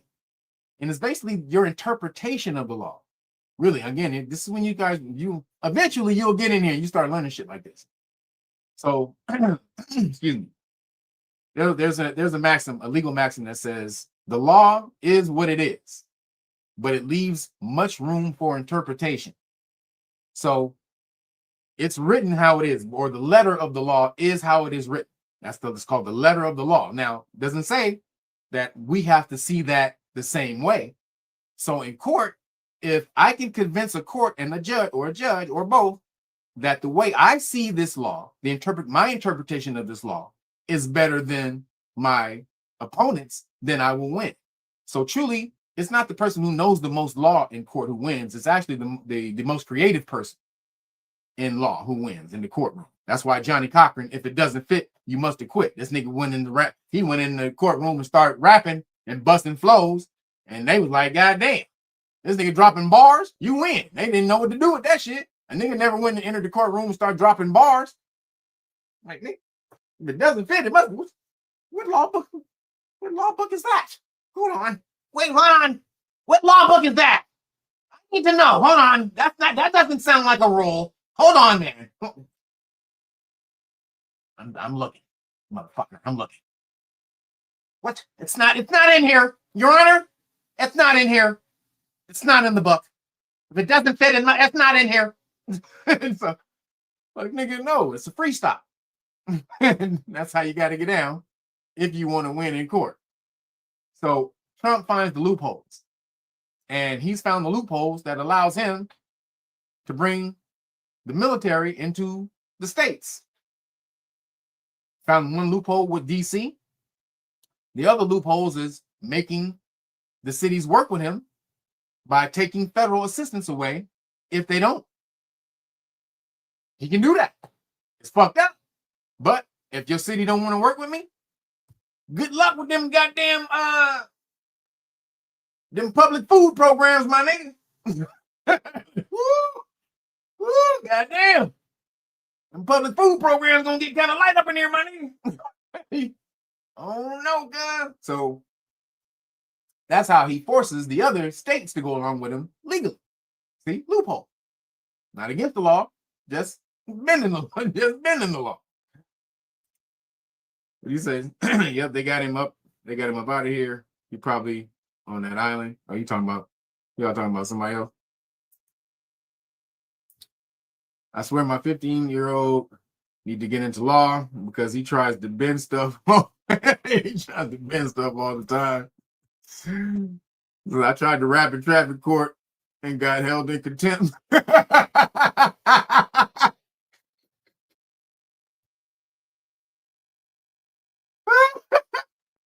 Like, if you don't get your demo trying to sell demo ass up out of here, nigga, this ain't motherfucking this ain't Def Jam, nigga. Get your bitch ass out of here. You tried to Def Jam off up in the courtroom. What'd you say, man? Your Honor, he's cheating, he's rhyming, he can't do that. You can't do that. You can't rhyme. That's not in the rules. Not in the rules. So that's what's coming. So crack down on your free speech. So President Trump said Monday he considered naming the far-left anti-fascist group Antifa a domestic terrorist. as domestic terrorists, previewing a plan to crack down on what he cast as a widespread network of left-wing radicals inciting violence. Radical. So this is what he's doing. Like I said, so this is his game plan about bending the law. Trump figured he found out if he designates most of his enemies terrorists, he can just do whatever. He can do whatever. So who did he do that to? He did it to Agua. As soon as he got in office, designated them terrorists. Now he can use drones on these bitches. He can kill them when he wants. Just roll up on them, kill them. No due process, nothing. Terrorists, they don't get due process. Conceptual elixirs. Appreciate you, brother. Thank you, man. Did I miss anybody? I got you. And Janari Goodfree. Appreciate you. I got you. Thank you. Thank everybody for the cash apps. So, Agua, boom, I can just blow your ass up on site. We know what that means in the hood. Niggas say on site, you know what that means in the hood? On site, bitch. Nigga, don't let me catch you, motherfucker. On site. It's on site, bitch. Anybody know what on site mean in the hood? If you don't know what on site mean in the hood, then you are one of those people who are just non-confrontation. I'm just gonna say, we're just gonna say that. You're non-confrontation. But hey, what'd you say? You might as well designate BLM too. He might do that. So this is what he's doing. So he designated Tren de Agua. He designated the Mexican cartels terrorists. So now that's how he was able to bomb the shit out of them. He's bombing the shit out of them right now. Because he asked Mexico if they wanted our help. Not our help, but America's help in taking out the cartels. And homegirl was like, nah, I'm good because the cartels run her. They own her. They put her in power. You can't be in power in Mexico if you anti-cartel. That's just the way it is. They'll kill your ass. So she's obviously put in by the cartels. And he was like, yo, you want me to come over there and smash on these bitch ass motherfuckers for you? She was like, nah, no, I'm good. Okay. I'm good. I'm straight. Because she know, as soon as she would have said yes that night, all they would have had to hear was she agreed to it. That night she'd have been dead. So Mexican cartels, Tren de Agua, now Antifa. Now Antifa. Oh shit. Goddamn. So now, again, just like somebody said, it's gonna be BLM next. That's who it's gonna be. BLM next. You're right. I think that's actually it. So y'all see the cartel killed a Mexican boxer right before his fight. Yep, and left him in the. Yep. Them cats ain't no joke. Smoked him right before his fight, man. I'm telling you. So Trump was like, "Oh, these niggas is crazy. If we don't use the military against them, we ain't got a shot in hell." So Tren de Agua. Woo! I mean, not Tren de Antifa. Sucks for you. Damn. What he says, it's something I would do. Hold on. It's something I would do. Yeah. He said when asked whether he would assign a domestic terrorism label to Antifa, saying he would proceed if he found support from the cabinet officials and the Justice Department. It wasn't clear who or what exactly Trump would designate Antifa, so he can just say, "You Antifa, bitch." Like, maybe I don't know Antifa. I don't know what the fuck that means. You're Antifa. Fuck that. You're Antifa. So he can just call anybody Antifa and snatch your ass up. So again, it wasn't clear who or what exactly Trump would designate Antifa. They designate as Antifa. Antifa is a loosely organized movement without a distinct leader, membership list, or structure. So these niggas ain't really an organization. So he just got to call. He just got to basically you. You got to do that shit. I'm like, nigga, I don't what Antifa. I don't even know what that is. Fuck that. You coming here? Come here, buddy. Come here. That's your ass now. God damn. So that's the way he's going to do it. Everything is going to be terrorists or that's what he's going to do with the gangs. Oh, I didn't tell y'all. He's designating the gangs terrorists. The hood gangs in Chicago, Memphis, Baltimore, what's the other places? Atlanta. What's the other places he said? So all the places with the super hardcore, the thick ass gangs, the gangs will be designated as terrorists. And then he can drone you bitches. He can't drone you if he don't designate you as a terrorist. He can't use that type of shit on American citizens. However, he damn sure can use it on terrorists. And when he designates the gangs as terrorists, the gangs who said if you come into our city, we're gonna shoot back and all this and that shit. So yeah, he wants you to do that, dumbass. You idiot. They can kill you from hundreds of miles away, fool. You think they gotta march in the street with you? You think they know exactly where your bitch ass is? They know where all your guns are. They know where you congregate every day. They know everything you do. And soon as they get the go ahead, once they designate you bitch asses as terrorists, nigga, that's a wrap for you niggas. They droning the fuck out of y'all. So all you, nigga, you come up in here, nigga, we don't play like that, nigga, that ain't us, blah, blah, blah, blah. Yeah, okay. Drone, bitch, fire. Blow up your whole building. Nigga, y'all full of shit. Y'all about to get droned the shit out of existence. You think Obama was called the drone motherfucker? No. Trump is about to drone the shit out of these gangs. Curtain crazy, man. Y'all better chill the fuck out. So, moving along. Kennedy's vaccine advisors changed COVID-19 shot guidance, calling them an individual choice. So basically, the cat dog cat is not recommending the CD19 shots no more. Man, RFK, it is hard to say that you ain't killing it. It's a couple of things he did. That universal crack scene that you came out with, that sounded kind of suspect. But other than that, goddamn, boy, niggas in here, he is mashing on this shit right now. So no more recommendations from the cat dog cat for you to get the CV19. Sound good to me. So let's see what he says. Health Secretary Robert F. Kennedy Jr.'s new vaccine advisors added confusion Friday to this fall's CV19 vaccinations, declining to recommend them for anyone and leaving the choice up to those who want a shot. If you want it, go get it. If not, EAD. Pfizer, Moderna Easy. That's what he did. You can tell these bitches the EAD on me. That's what's up, RFK. RFK said EAD.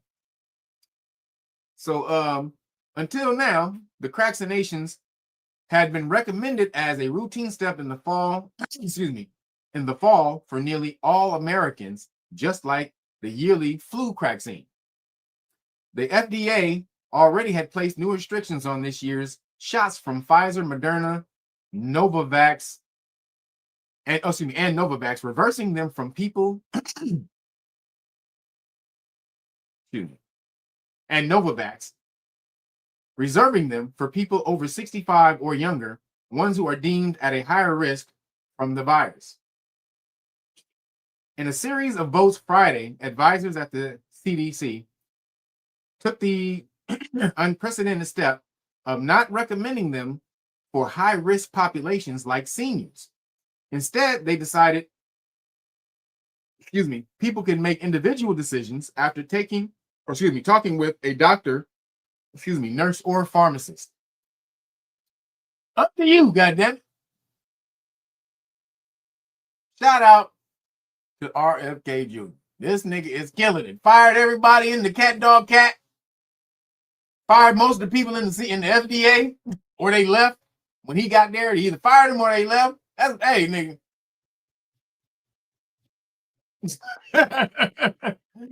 That's all I can say. Goddamn. He did the Elon Musk thing. Because that was the only way you'd be able to change it. He went up there and wiped out everybody. And he got that from Elon. He knew the only way Elon could have changed Twitter was to go in there and sweep everybody. Wipe out the whole goddamn thing. So that's what he had to do with all the agencies who were co-opted by the vaccine companies. They had agents stashed all around in them places. So he said, fuck this. Whoop. In one fell swoop, all y'all gone, bitches. Everybody gone. I wish they would do that with Disney, because goddamn, I need my goddamn Marvel and Star Wars back. Stop bitching them up with these goddamn Fruitopian bitches. Goddamn it. Fucking the Star Wars, the Force is fiend. No, it ain't. Goddamn it. Force was goddamn is Luke Skywalker. Understand? Bring back Luke Skywalker, bitches. But so this is what we have. This is what they're doing. And shout out again to RFK for killing the game. No one thought that when he was coming in here, he would be doing it like this. And man, he is mashing out. Great job, brother. So moving along in Skittle news. Not that much Skittle stuff happening because all the Charlie Kirk stuff, because they're trying to hide. They're trying to remain quiet right now because of all the Charlie Kirk backlash. So them niggas is like,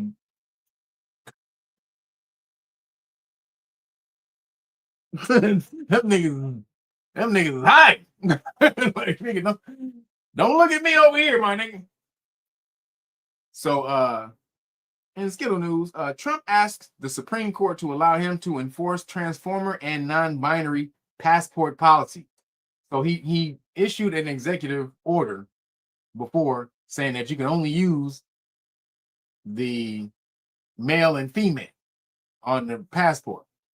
So then he got sued by a bunch of people who had already changed their passport, saying it was going to affect them and shit overseas. So then they ruled against him.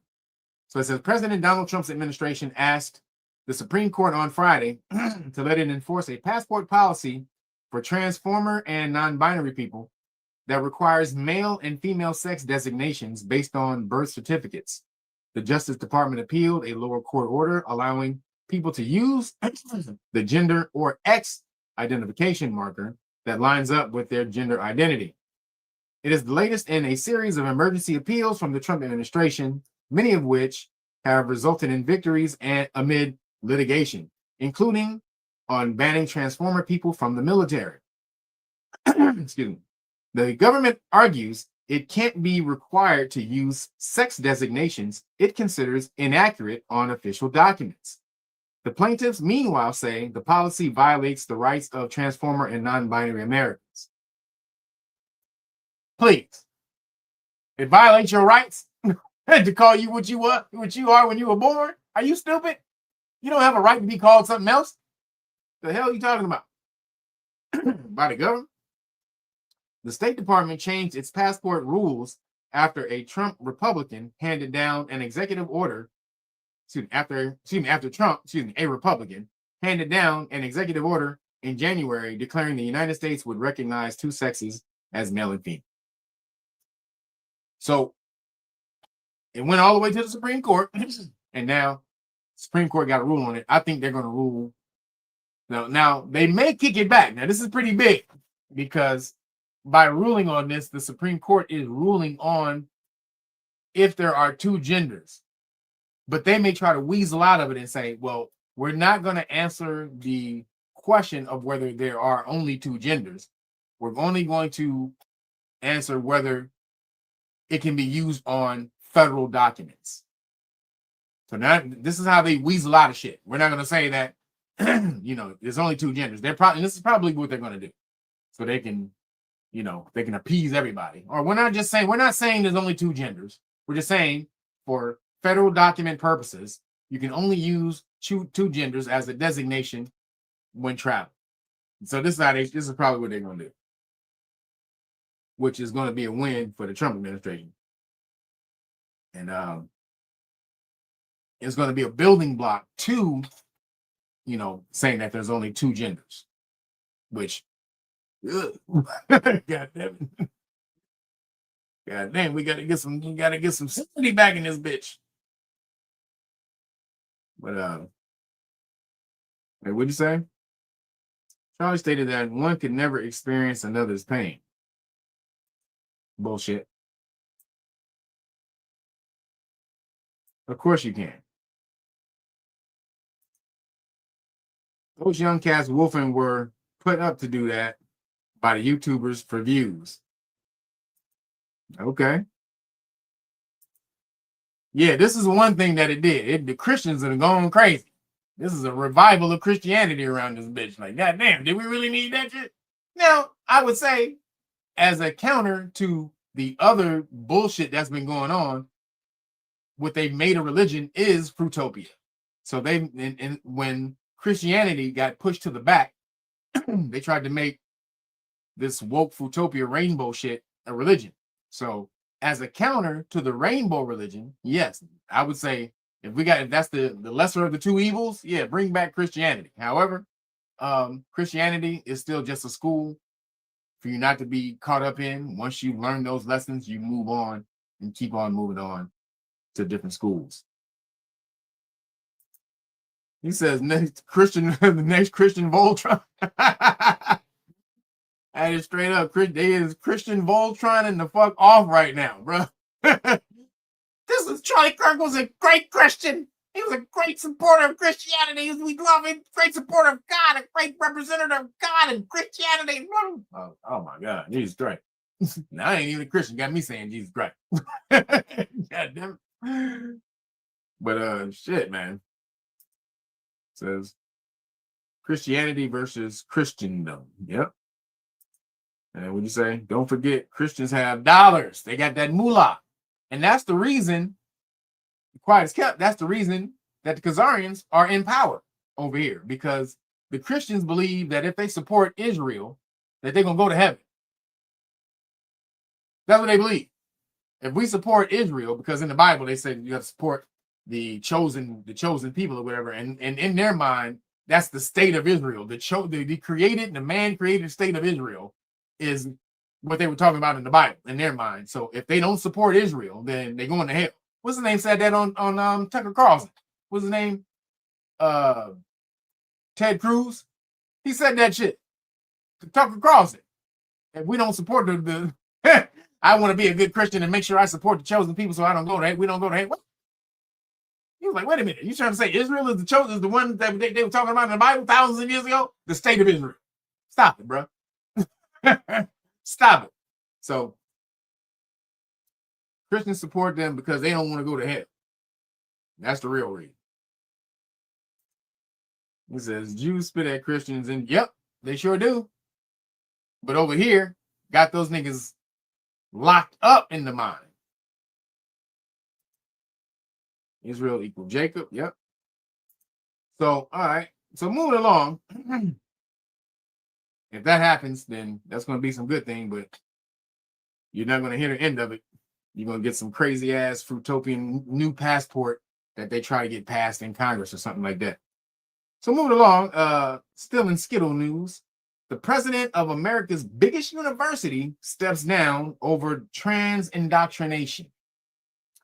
The president of Texas A&M University will step down amid fury over alleged transformer indoctrination after a children's literature course recognized more than 2 genders. Now, I showed you this last week. I showed you the video last week.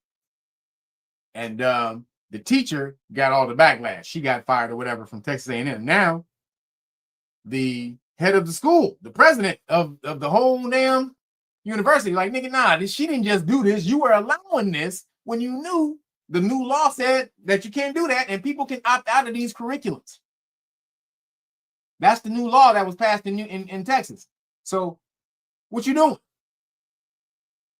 Also, I think it was passed by the Supreme Court as well, but definitely in Texas.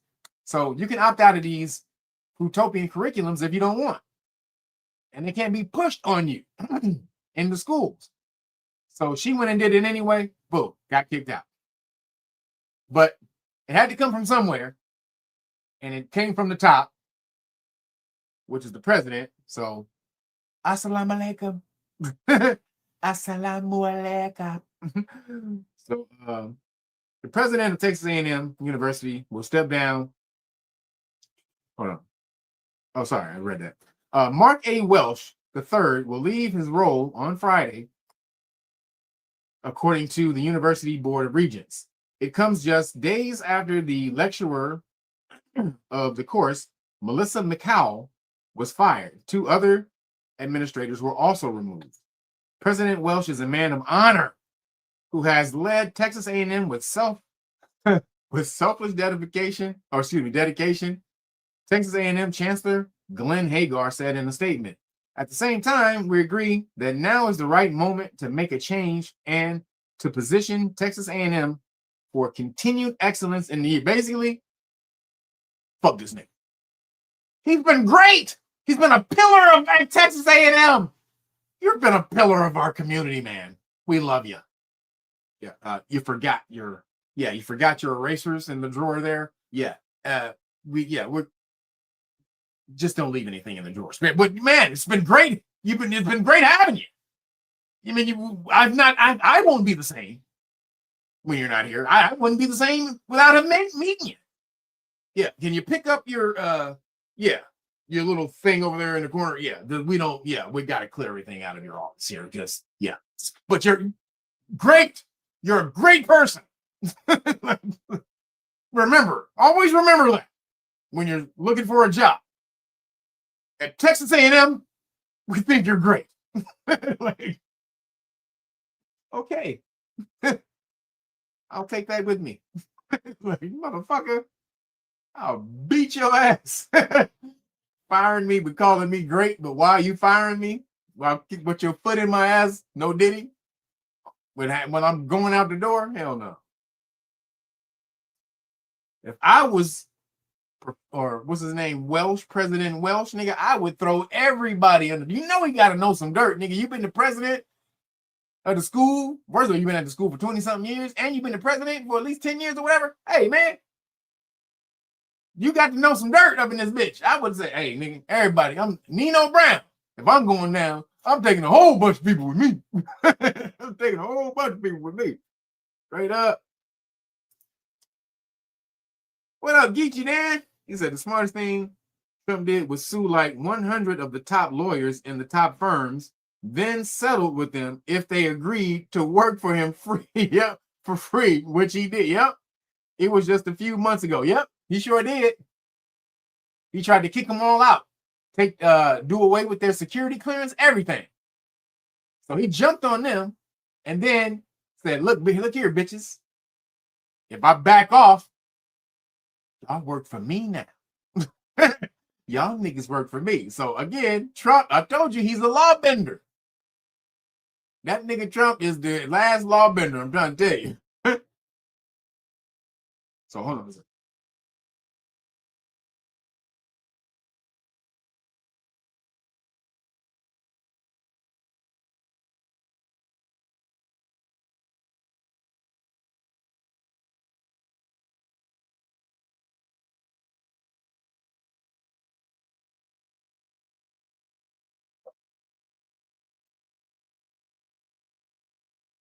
All right. You say, oh, hold on, wait, oops. When you say Trump is a businessman. Hell yeah, he is. Trump is about making them deals, baby. So moving on, in the science and the weird, a few science things that went on this week. Let's see what we got.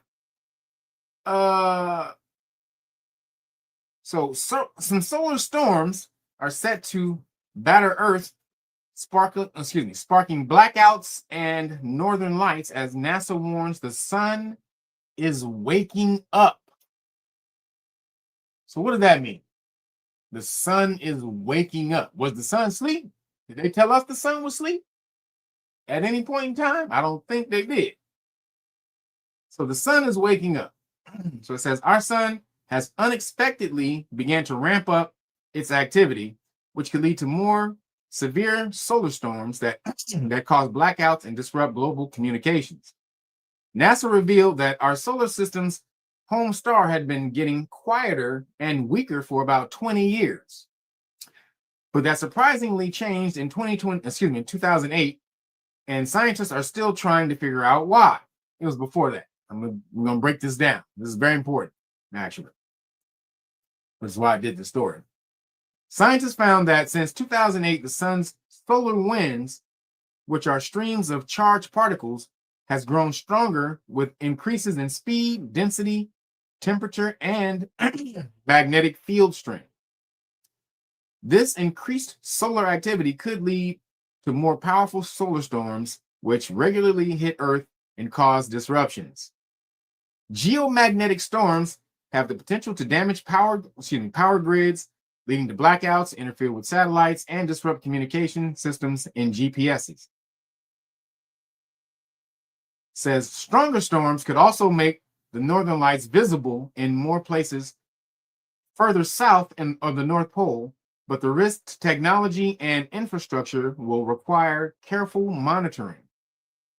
And then last thing, Lead study author Jamie Jensinski of NASA's JPL says all signs were pointing to the sun going into a prolonged phase of low activity. So it was a surprise to see that trend reversed. The sun is slowly waking up. Now, what does that mean? So, about 20 some odd years ago, I was introduced to a video called Awakening to Zero Point. Actually, it was more than that. Like, when did I find that video? 1999, I think I found that video. 1999. Awakening to Zero Point. And it talked about how we were moving into a new sun cycle. Actually, I had heard about this new sun cycle before that from a friend of mine had made contact with one of these Illuminati cats, and he was breaking down the sun cycle or whatever. And my homie didn't know anything about it. But we're supposed to be moving into a new sun cycle. So in the video, Awakening to Zero Point, there's this guy named Greg Brayton. I know you've seen Greg Brayton now. He's on what's the Gaia? He's on Gaia all the time now. So this video, the funny thing is, this is how it works out in the universe, the harmony of the universe. He actually shot this video on my solar return day in, I think, 1995. I think he shot this. So, and then it was crazy how I saw this. I saw it in 99 or whatever, 98. I think I saw it in 98 is actually when I first saw it. So check this out. So we're gonna watch this. So about the new sun cycle and why that's happening. So, but before we watch that video, because it also breaks down something else, that another story that we have. There is a video or a TV show that used to come on called what was it? The Outer Limits. Anybody used to watch The Outer Limits? It was supposed to be like the Twilight Zone with Rod Serling. A place man barely locked. So whatever that was. Welcome to a place beyond space, time. So that was Rod Serling, right? But The Outer Limits was the gangster version of the Twilight Zone. And there was an episode of that show called The Music of the Spheres. So who was in that? What's her name? What's the chick name? Who was in damn. She was in the movie with oh my god. Damn, with Gabrielle Union when they was cheerleaders. What was that movie when they was cheerleaders, the Gabrielle Union back in the day? Damn, but she was the white girl in that movie with the cheerleaders. Her name is Kirsten Dunst. That's the name. She was Kirsten Dunst. So she's been in a lot of movies. She was the little girl in the movie with Interview of a Vampire. She's also what else she been in? She was in that movie where they Hidden Figures, where those women they worked at NASA. And remember, there was a racist white girl who didn't like the black girl, who was the computer chick. The white girl was Kirsten Dunst, right? So she was in this movie as a little girl. She was in this TV show as a little girl. Bring It On. Thank you. Bring It On. That's the name of the movie with Gabrielle Union. Bring It On. Thank you.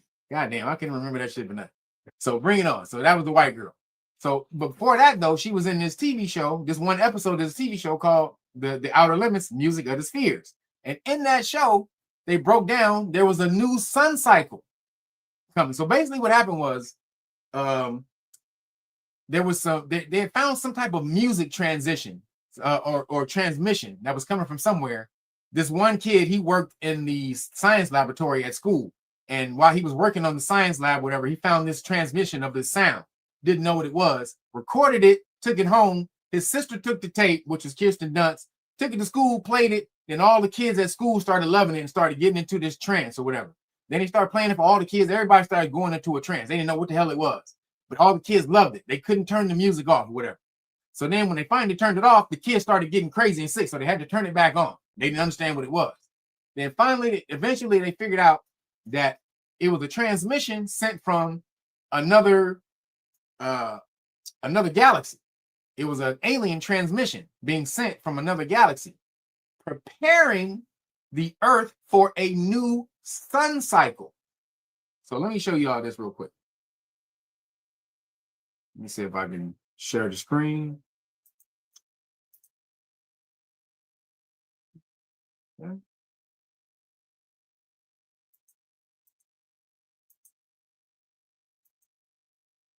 All right. Oh. Yo, you can find the episode is on Daily Motion. So check this out. This is the beginning where they find the sick.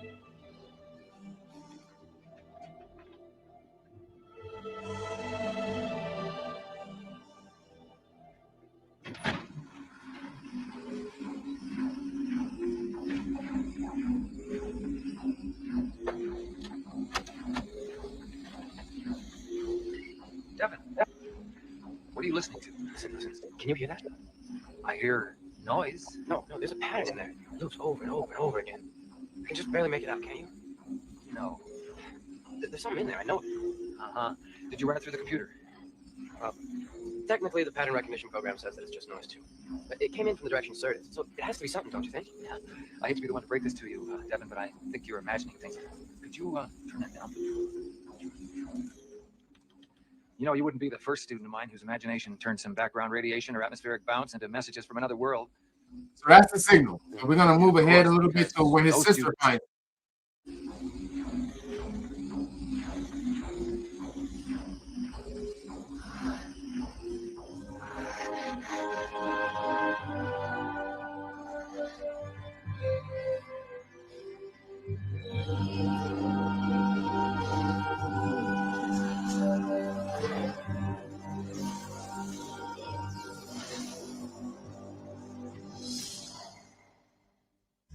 There is nothing wrong with your television. Do not attempt to adjust the picture. Use our imagination. Please stand. No answer. Or perhaps the answer is only for those with the facility to hear it. Joyce. Now she's caught in the train. Joyce. See? Have you been down here all night? Joyce. Can't let it go. Isn't the music beautiful? Music? You don't hear it? Oh, it's the most beautiful feeling. Listen. And what did you take this time? I'm a doctor, I can tell. You be honest with me, I won't be angry with you. So her blood pressure is lowered to where he can barely feel it. So he thinks she's taking drugs. Nothing. So watch. I'm gonna move ahead a little bit. You gave me your word. This is at school. Oh, damn it. Nice. I just found a freelance accountant on Fiverr. Are you kidding me? And so, the company's finances were finally in order. What? The team rehired the freelancer to handle. All right, we're gonna do that. So we're just gonna mute that for a second. So can't get past the ads. Sorry. I'm not subscribed to Daily Motion, but we got to see this though. You better not make me watch another goddamn ad. Jesus Christ. Are you serious? 2 ads in a row? Y'all full of shit. That's why nobody subscribed to your goddamn channel. God damn. Somebody want to fucking subscribe to Daily Motion? Bitches? Goddamn, play the fucking video.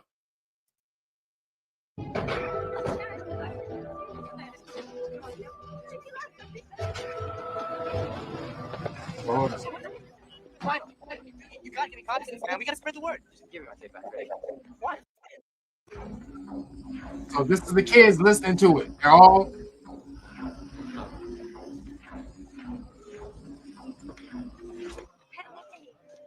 I told you kids to disperse, or you can consider yourself suspended. None of that matters anymore. So now we got to skip. I got to skip to the end because I'm not going to watch these commercials. So skip all the way to the end where they find out what it is. So look at first off, we got to show you what's happening. So they take the music away from the kids because they think it's hurting them. But when they take it away, that's what's actually hurting them. And look at what it's doing to the kids. Wait, hold up. Where'd it go? Watch this. It's going to stop whatever the signal is doing to you. No. I had my music and everything that music is supposed to do. You've been infected longer than anyone else, so we want to try this on you first. It's been tested on animals, and it is going to hurt, but we'll do everything we can to control the thing. I don't understand. Sweetheart, I know you're frightened. I'm not going anywhere. I'll be right here.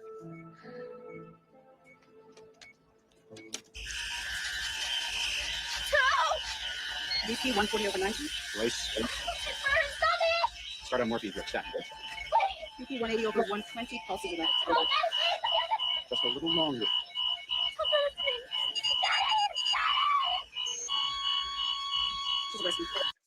So what they did is try to reverse the signal to see if it got him better, and it was killing him. Started killing him. Now I want y'all. Did you see her face? You see the things on her face? Very important.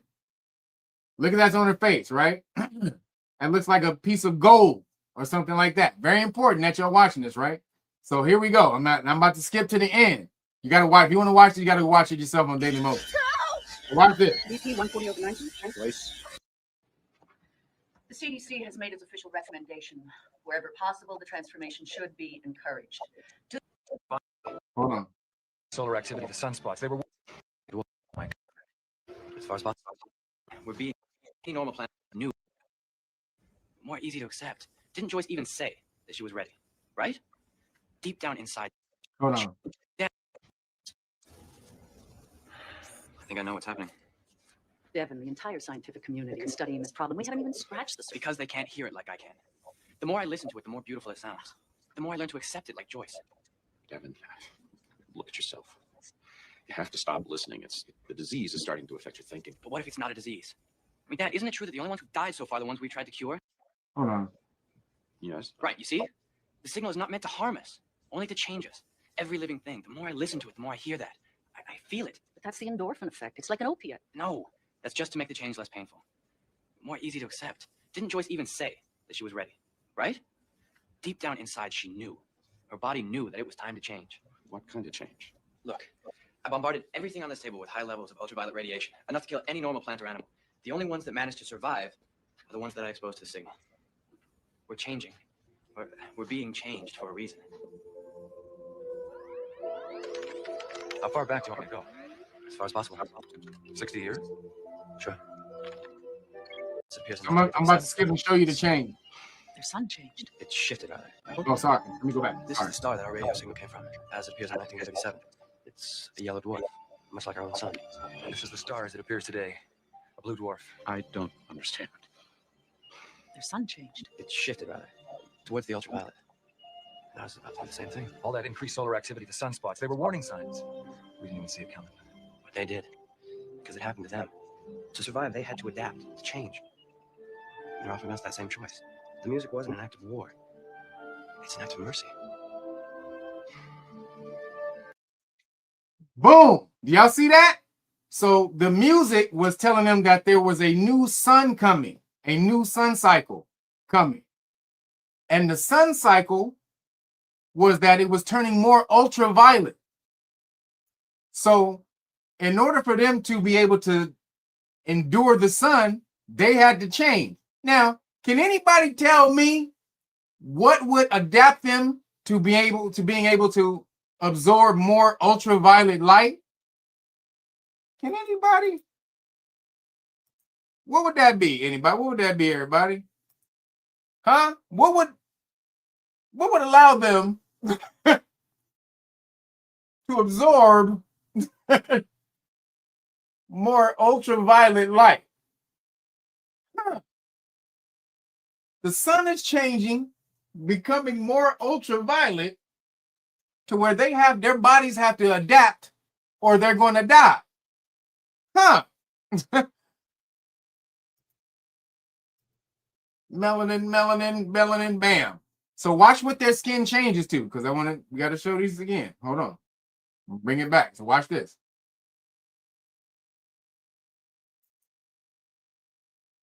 They're trying to save us.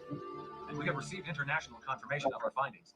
Although it's still now barely detectable, the sun's spectrum has begun a definite shift to the ultraviolet. The CDC has made its official recommendation. Wherever possible, the transformation should be encouraged. To this end, a hormonal treatment is already being developed that should allow everyone over the age of 20 to hear the music as well. In light of these developments, the President has issued the following directive effective immediately. All civil defense installations, including the emergency broadcast system, will begin continuous transmission of the alien signal. We believe that exposure to the signal is the only way to assure our survival in the face of the impending solar shift. President has ordered the launching of satellites into orbit, which will broadcast the signal via microwaves to both unpopulated areas of this country and to those less developed countries unable to expose their own populations themselves. Ladies and gentlemen, for better or worse, this is a time when momentous change for all the people of the world. And through this adversity, we have been given this chance by friends, far, far away, to witness the dawn of a new era. Devin, Now watch this. Watch what she changed into. since the music stopped, I don't even know who I am. Damn! Hold on, look at that shit. Now, does she not look like she got melanin? When you go in the sun, just melanated people, when you go in the sunlight, look at your skin. You look gold. Just like her right now. When you go look at go in the sunlight right now and put your skin under the sun and look at it real close. Watch that shit shine like gold. Promise you. When this came out, I did that shit. I was on all of that when this came out. Went right out in the sun and looked just like this. Look at this. About my final dress because I'm not sure hair from gold. She look like bison titties.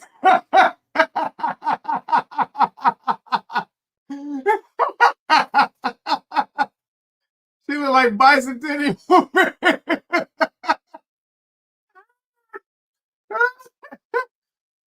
Oh.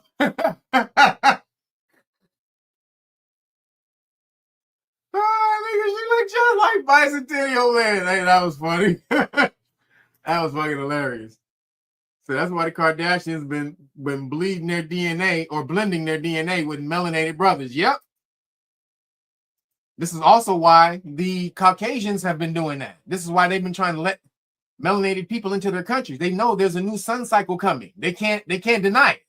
There is a new sun cycle coming. Either they have to blend what they call tying into the vine. Search that term, tying into the vine. That's what they're doing. So that they, their descendants will have some melanin. So again, boom, look at this. Now watch this.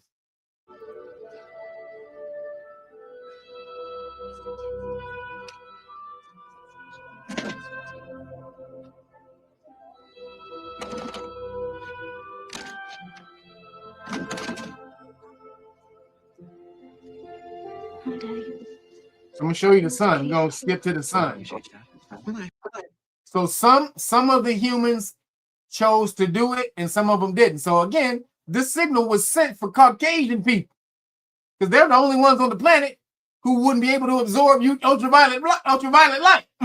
Because the black people would have been fine on the planet. This signal was only sent for the Caucasians. I've been thinking about your mother a lot lately, and I think she would have made the same choice. What's gonna happen to you? I'll have to stay indoors. We'll bring up an incense of purpose to our planet. I've just been told that we'll ship. So all the white people got to stay in the house in the day. They can only come outside at night. They're basically modern day caves. All of their apartments turned into modern day caves. It will be taking place any moment now. We repeat, those who have not made the change shall want to stay indoors. Direct exposure to the new sun will kill within hours. This is Marcus Gilbert for IBS on the verge of a new millennium.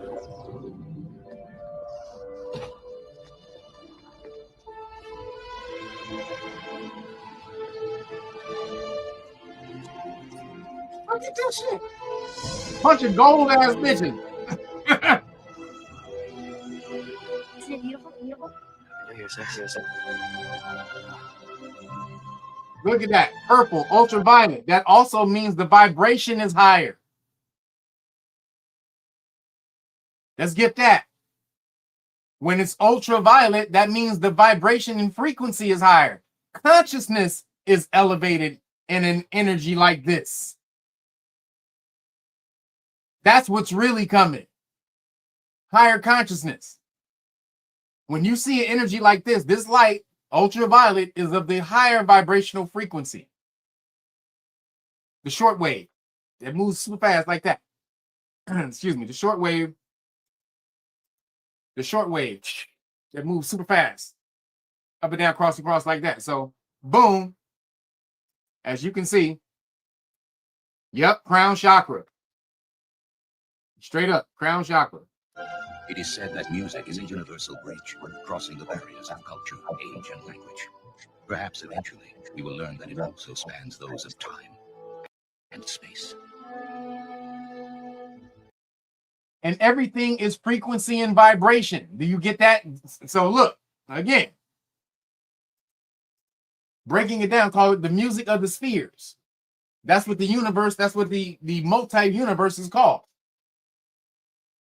When they talk about the multiverse, the multiple universes, they call it the sphere, the music of the spheres. So again, everything is frequency and vibration. What changed them was a frequency, a higher frequency. To change them into higher vibrational beings in order to accept the higher vibration that was coming their way. The low being that they were would have been destroyed in the new vibration. So boom.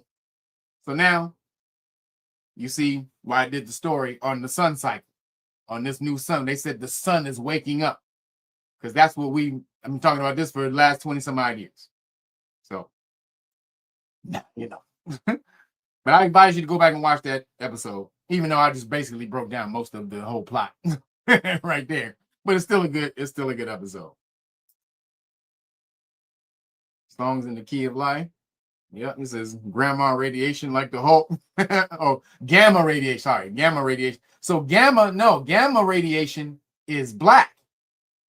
The Incredible Hulk should have actually been black. This is the secret they don't tell you.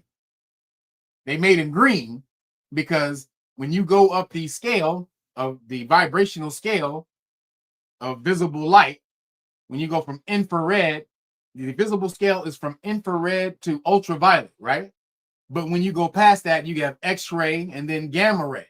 Gamma ray is the end. That's black, completely pure pitch black. So if the Incredible Hulk was created by gamma rays, he should have been just oil slick black.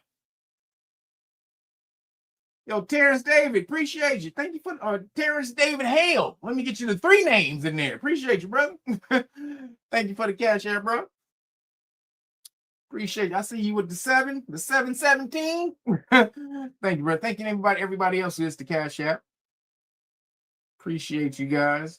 Also, make sure you know you can support. What if the real superpower was already inside you? The Great Book of Melanin Research reveals 130 years of scientific studies conducted by governments around the world on you. This isn't fiction. It's real research on melanin uncovering its superconductive, photoconductive, cell-protective, and DNA shielding abilities. Yeah, they've known for over a century. Why don't you? Order now and get the exclusive Police Stop Law Package free. That's the Know Your Rights Manual, Constitutional Rights Card, Qualified Immunity Notice and Card, Police Stop Flashcards Volume 1 and 2, the Public Official Bonds Book. Learn how to hold them personally accountable. This is power in your hands, biological and legal. They studied you. Now you study them. Click the link. Get the truth. Get protected. The Great Book of Melanin Research. It's time you knew what they know.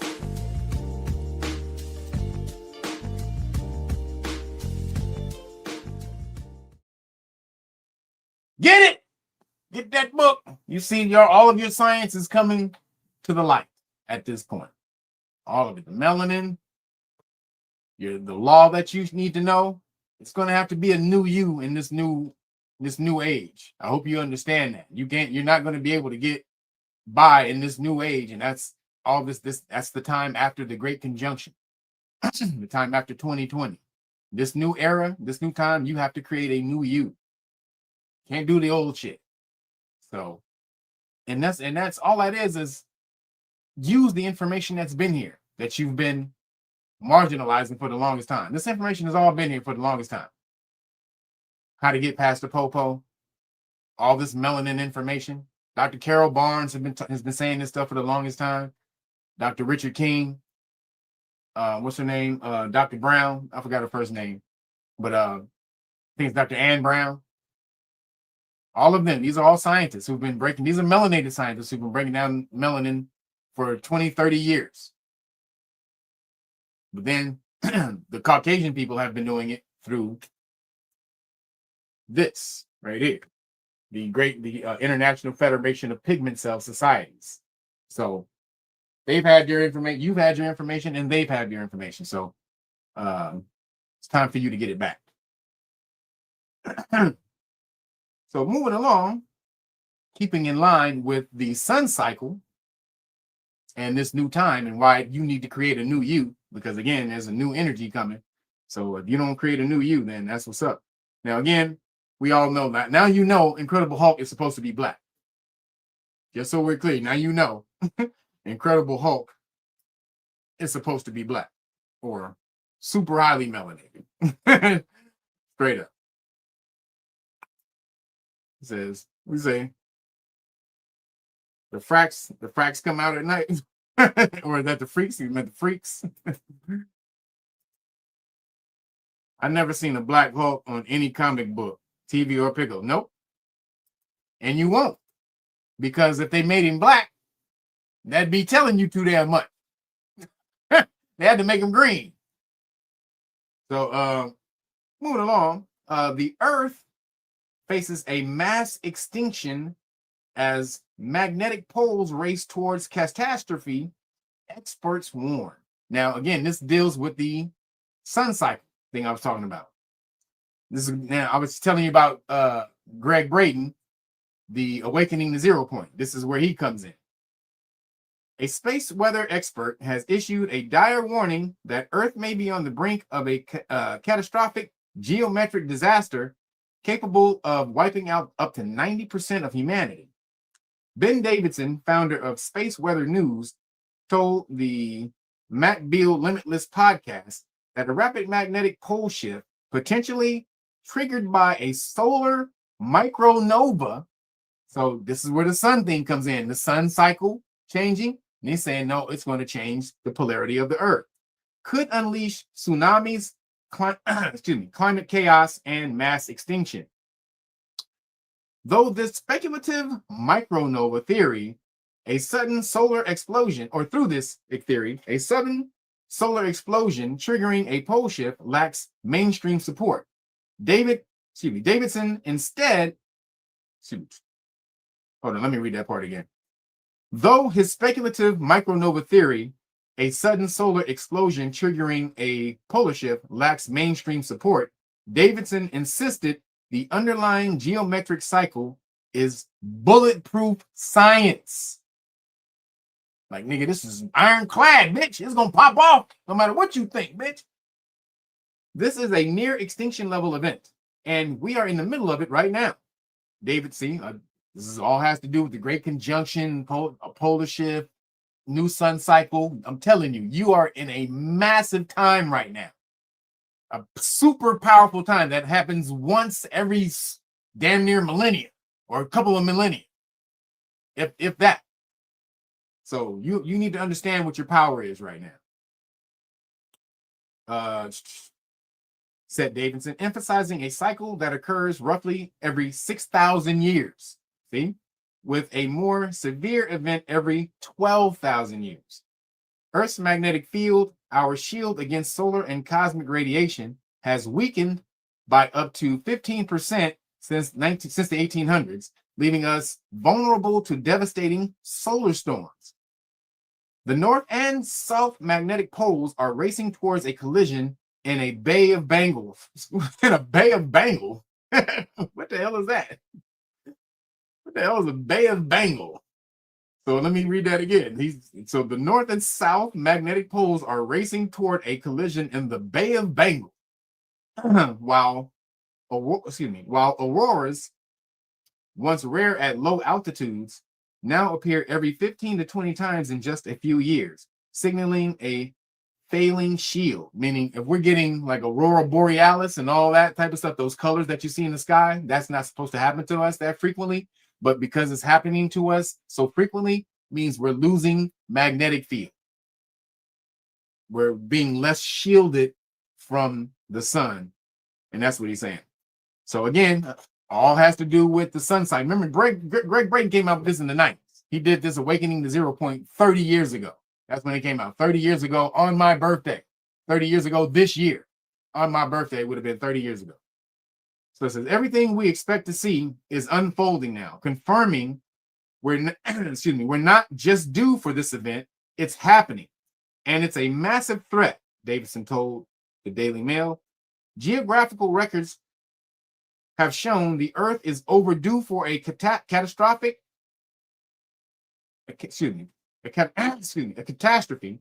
that could plunge humanity into a new dark age. Davidson warning that it could strike within a don't erase it. I'm sorry. Could strike within a 10 to 15 year window based on field decay and accelerating pole movement. Now, check this out. Awakening the 0 point. Let me show you guys something. 30 years ago,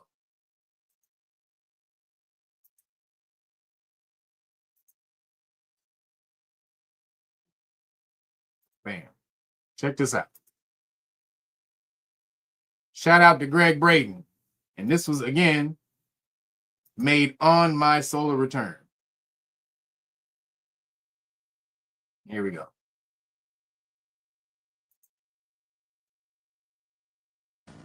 The ancient calendars, almost universally, the ancient calendars point to this decade, to this time in. Let me slow it down a little bit.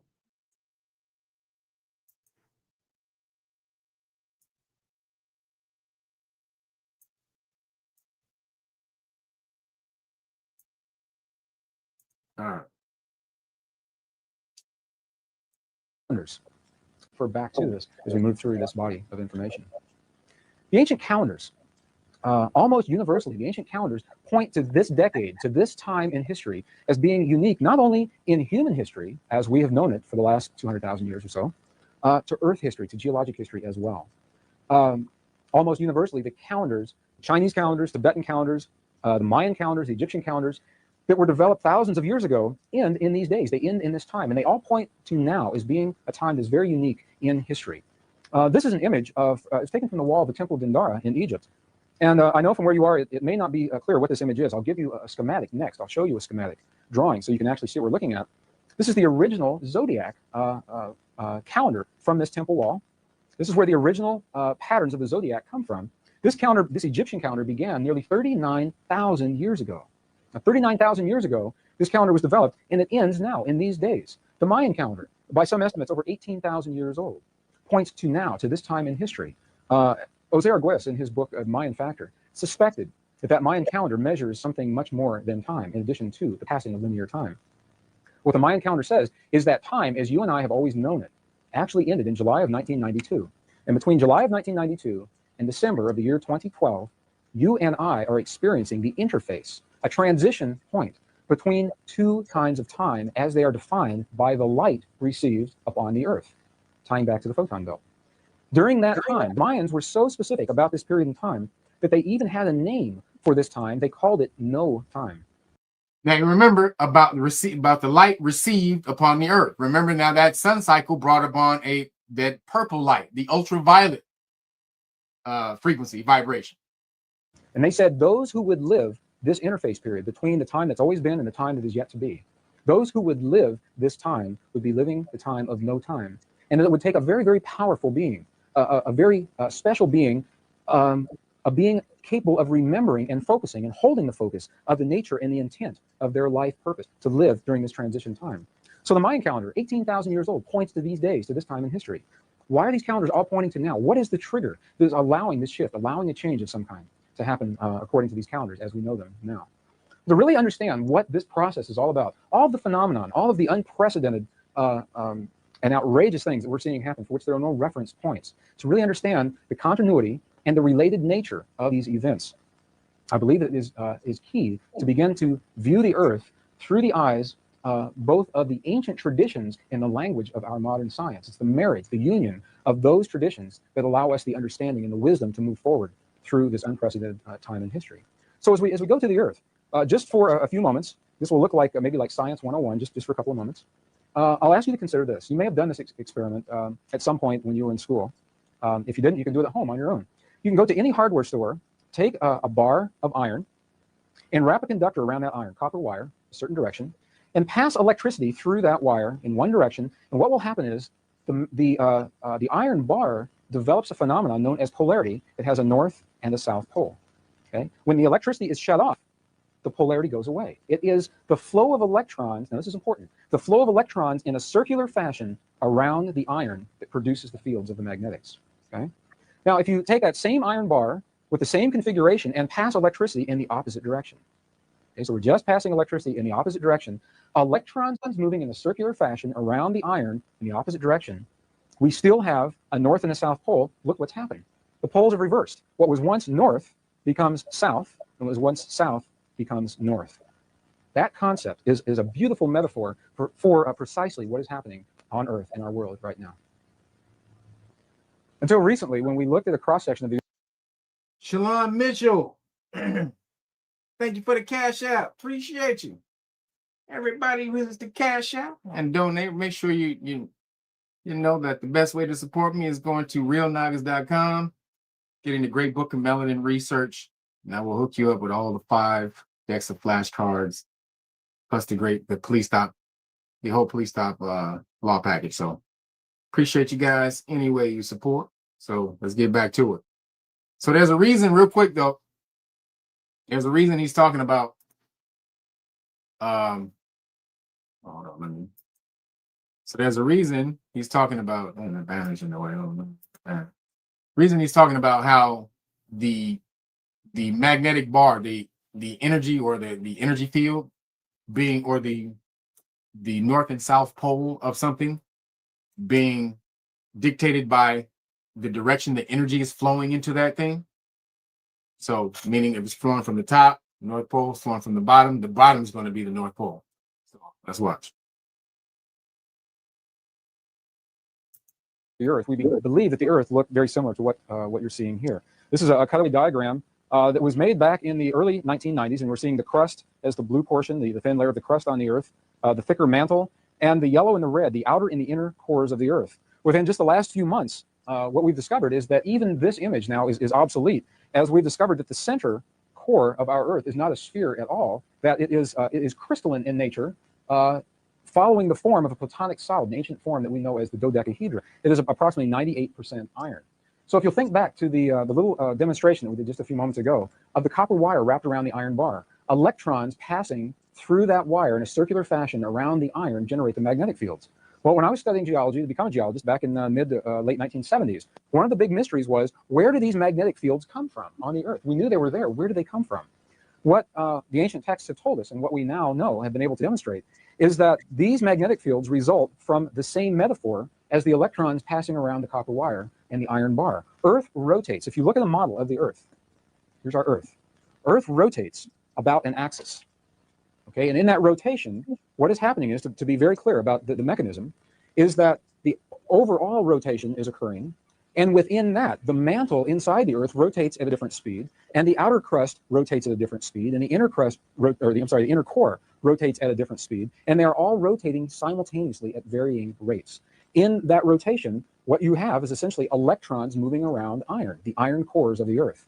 And it is this rotation of the Earth that generates the very powerful magnetic fields that we're discussing now. So the magnetic fields of the Earth are generated from the rotation of the Earth.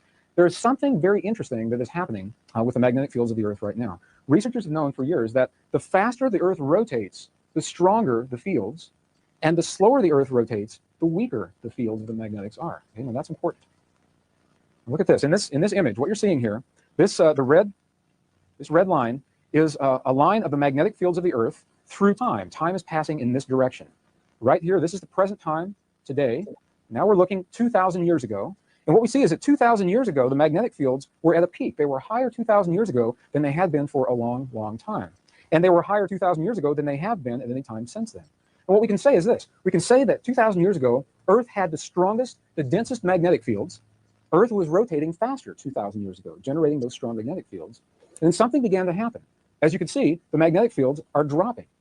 Well, if the strength of those fields is tied to the rotation of the Earth, and the faster Earth rotates, the stronger the fields are, when you see low fields, what you are seeing is a decrease in the rotation of the Earth. And that's precisely what is happening. Earth right now is slowing down. It rotates slower and slower each year. Our researchers know this. Researchers know this. They measure this, the National Bureau of Standards in Boulder, Colorado. Every year, they must adjust the atomic clocks, the cesium-based clocks that keep track of our time. They have to adjust those clocks to compensate for the slowing of Earth's rotation. Now, admittedly, it's not very much that they have to do the adjustments. They're very, very small, incremental periods of time. And those periods of incremental time are cumulative. They add up over long periods of time. And the researchers actually say, they say that if we did not do that, by the end of this decade, what used to be noon would become midnight. That's how much of a change the rotation has, the effect that it has on our keeping of time. Well, if we're seeing this magnetic field decrease, what we're seeing is the slowing of the rotation of the Earth. So on our little board over here,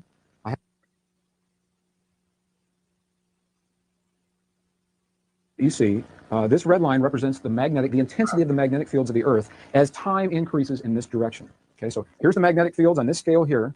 Here is no magnetics, a 0-point magnetic, and we're somewhere around in here. We're losing, excuse me, we're losing magnetics very, very quickly. The interesting thing is that it is not a linear drop. Researchers can't look at where the magnetics were 50 years ago and then look at where they are 5 years ago and draw a straight line and say that's where they're going to be 5 years from now. It is not a linear function. It is a geometric function. I hope that's an erasable pen that we have on here. It's a geometric drop that we're seeing on these magnetic fields. So you say, well, how much are these fields actually dropping? Right now, we're experiencing about 50% less magnetics on our planet than we did only 1,500 years ago, 50% less. Now, and it appears that we're losing around 5 to 6 to 8%. In the article I just read, they said that was started in 2008, but he made this video in 1995, which was what, 13 years before that article, before they said that started, or actually it said it started to speed back up or whatever. It started to kick back up, I think maybe in 2008. So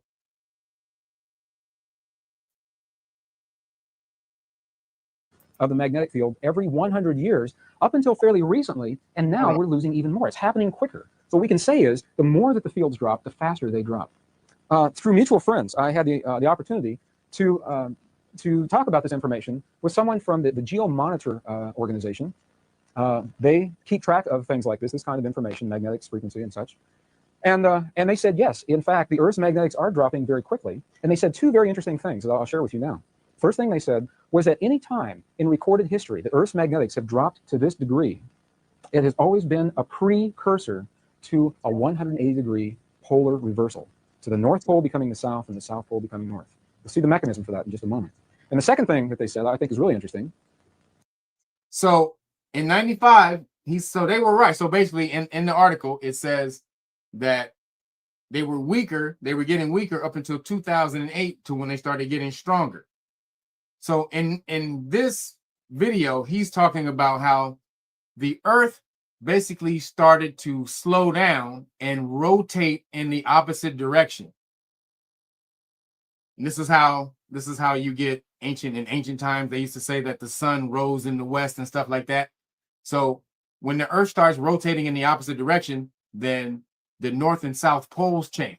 So remember, he was saying this in 95, but he is saying this had been happening for years beyond that. Had years beyond that. So in 2008, they're saying it started to get stronger for some reason. The Earth's magnetic field started to get stronger, meaning it started to speed up the spin.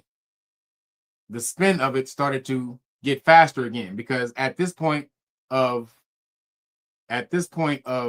when he's filming the video, 95, it's weaker. So again, in 2008, it starts to get faster. It starts to get faster again. So let me finish this up.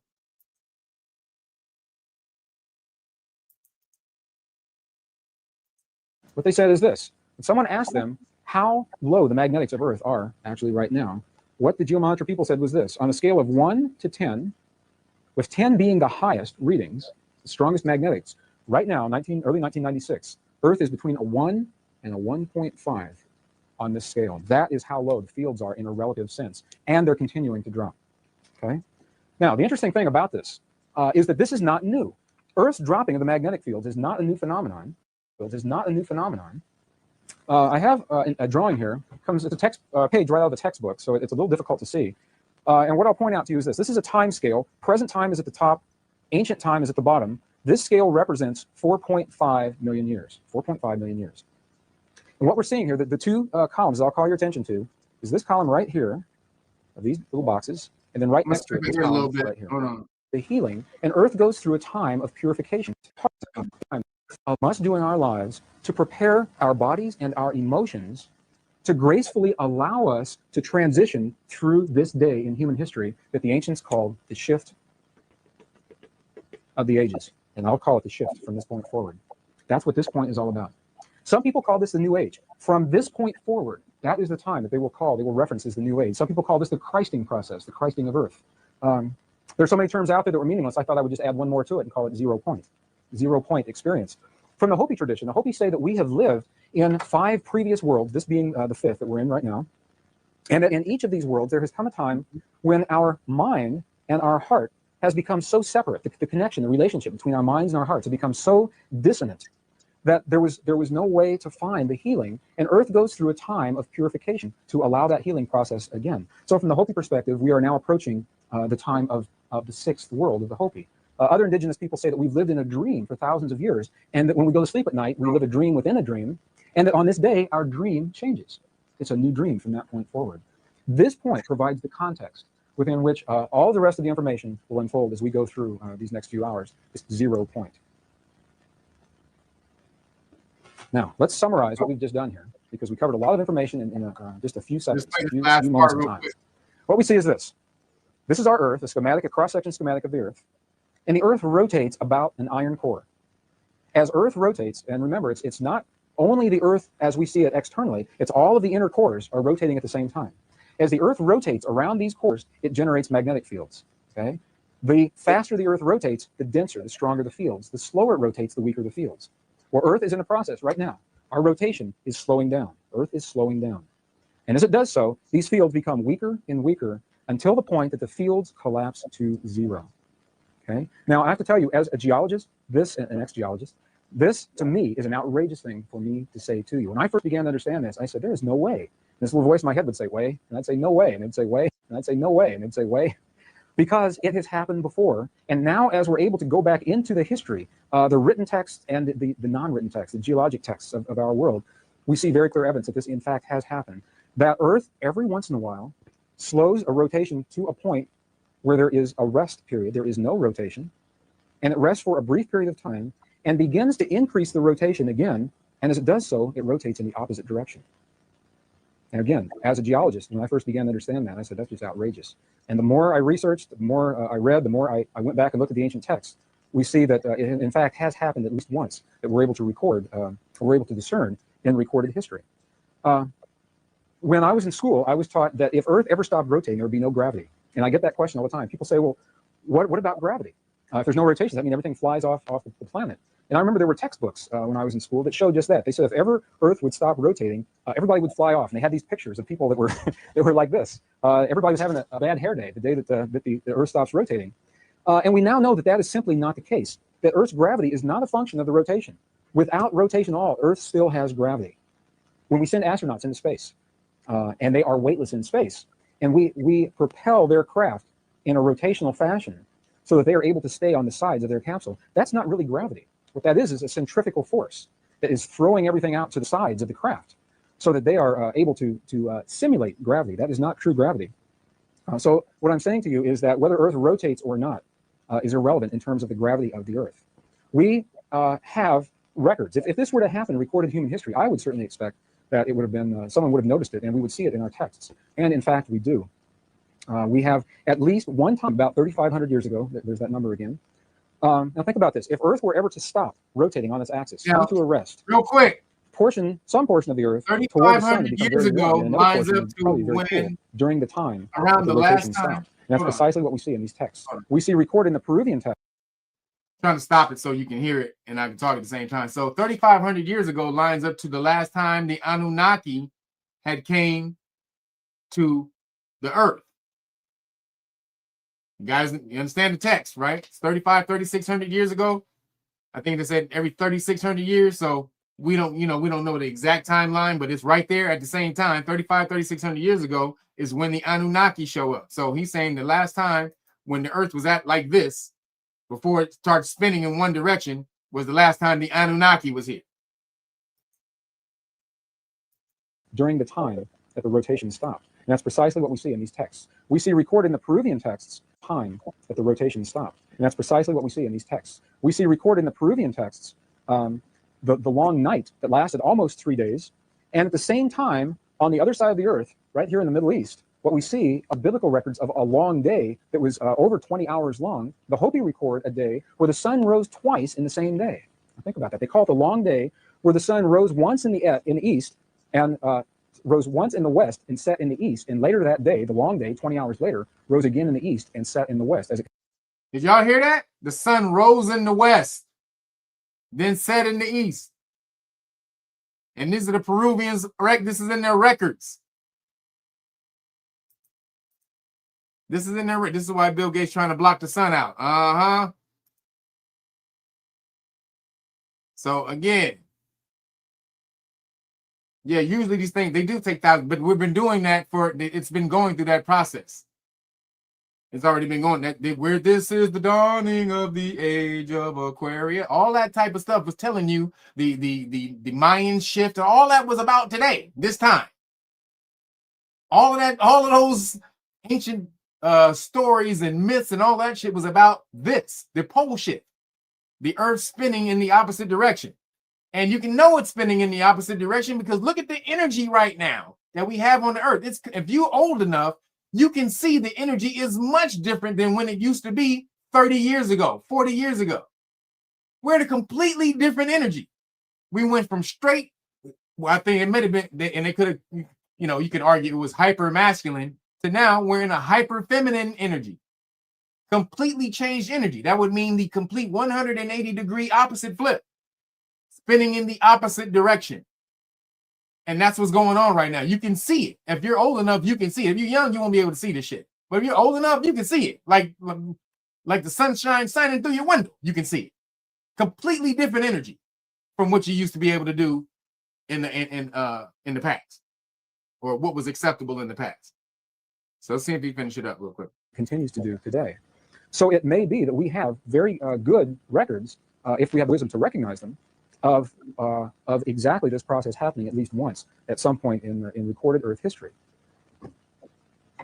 This time that we're talking about, the shift of the ages, you now have the parameters that are defining what this time means to us now. You and I probably are living the days, the precursive days, toward an event very similar to something like this. And the reality is that those inner cores will probably stop rotating long before outer cores do, and you and I may not recognize this rotational shift quite the same way that we would expect to in and day out in a normal sequence of our lives. And you'll understand, and I will explain that much better as we go through this information. This is such a powerful body of information to understand and to recognize what these parameters mean in our lives. But we're going to come back to our drawings here in just a few moments. What I'll ask you to do is to simply remember this process of decreasing magnetics and increasing frequency. Hold that thought just for a moment. I have another drawing here. This is what's called, it's a very simple phase diagram for you engineers. It's a phase diagram. I chose water, H2O, showing the different ways that water may express itself under different conditions. And you know these conditions, and that's why I chose it, so you can see these. Now, this is temperature moving in this direction, increasing in this. So really quick, so this is a dope video. If you haven't seen this documentary, this breakdown, Greg Braden, this got me on break again. Greg Braden, 96. He said it was 96. This is right when I started to get into consciousness. And cymatics. This is where I've talked about cymatics for years on my channel. Where I first saw it was him on here. This right here. I can skip to the middle of it where he talks about vibration creates form. Within the body through. The image that you're seeing is a frozen image, a still image of a dynamic system from a science that we call the science of cymatics, the relationship between sound and form. In this pattern, you'll begin to understand now why the magnetics of the Earth falling and the frequency increasing, why they're so important to you. A gentleman named Hans Jenny, who's no longer with us, developed the science of cymatics back in the late 1940s. And essentially what he said is this: for every vibration, whether it's an audible sound or an inaudible frequency, for every audible or every pattern of vibration as it's projected into some media, some form of matter, there will be a predictable, repeatable, consistent pattern. And when the vibration changes, that pattern changes. And when the vibration goes back to what it was, the pattern goes back to what it was. Well, what I'd like to do now is show you a series of cymatic images so that you can see this with your own eyes, so that you can feel this with your body. There's a body resonance that I'd like for you to have before we move forward with this discussion. So what you will see now is a series of cymatic images, and I'll let you watch them, listen to them. 30 years ago, he did those. The image you're seeing is a cymatics image. It's the result of a vibration being projected into a media. And what you'll notice is that the higher the frequencies of the vibration that you're seeing, the more complex the patterns. As you watch carefully, you'll see these patterns will become more and more complex. Again, the higher the vibrational frequency, the more complex the pattern or thing the vibration is holding. Again, so whatever the higher the frequency, the higher the vibration is in that thing that the frequency is being held in. Very important. The more complicated it is. Damn it, what happened? Oh. Increasingly, of the vibration that you're seeing, the more complex the patterns. As you watch carefully, you'll see these patterns will become more and more complex, resulting or being the result of increasingly complex and higher frequencies.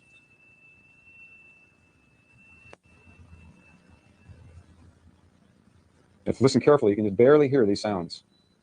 See how much more complex this image is as a result of the higher frequency.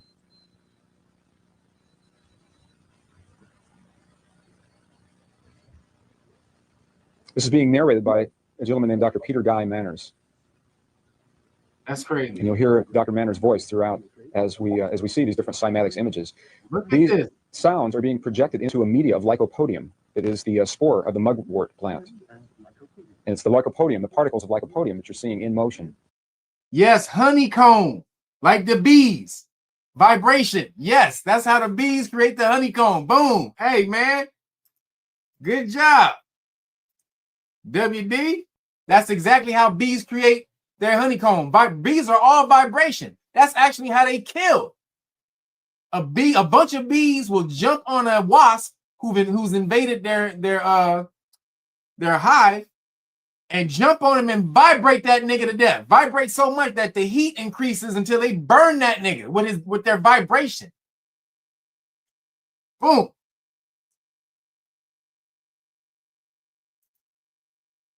Throughout. Now, this particular image, watch what happens as the frequencies increase. If you were to look at a single particle, it would look like it was in chaos. And when you back off and look at the overall particles, you see there is a very high order. A very high order. And look at this. This looks like space moving. Things being formed in your body. It's like the fluids moving within your body. Look at this. Look at these complex. Look at the rotational effect that you're seeing here. As the frequencies increase, the system responds through rotation. And you'll see this very well in the next few seconds.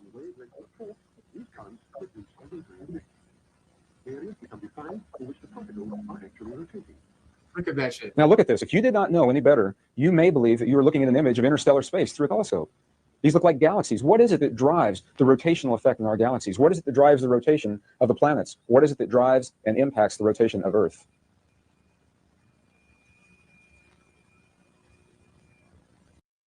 So, if you want to watch that, go watch the Greg Brayton. That's the Awakening to Zero Point. The good copy, the good looking version is in 2 parts. There's one full version that's 3 hours and something. It sucks. That copy sucks. So I would do the part 1 and part 2. Let me see.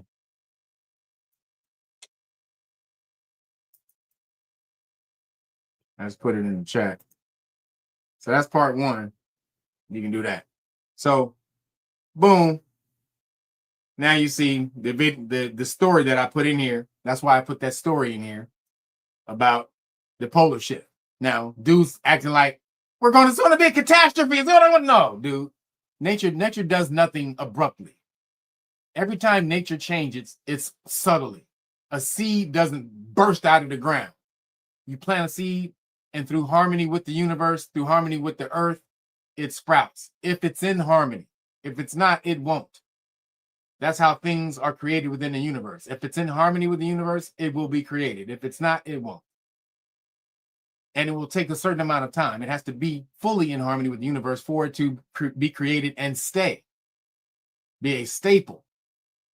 Because when you abruptly create shit, usually it's abruptly destroyed. That's the science. That's why things that are worthwhile take time. Slowly, methodically. You can build shit really quickly, but usually things that come fast, go fast. So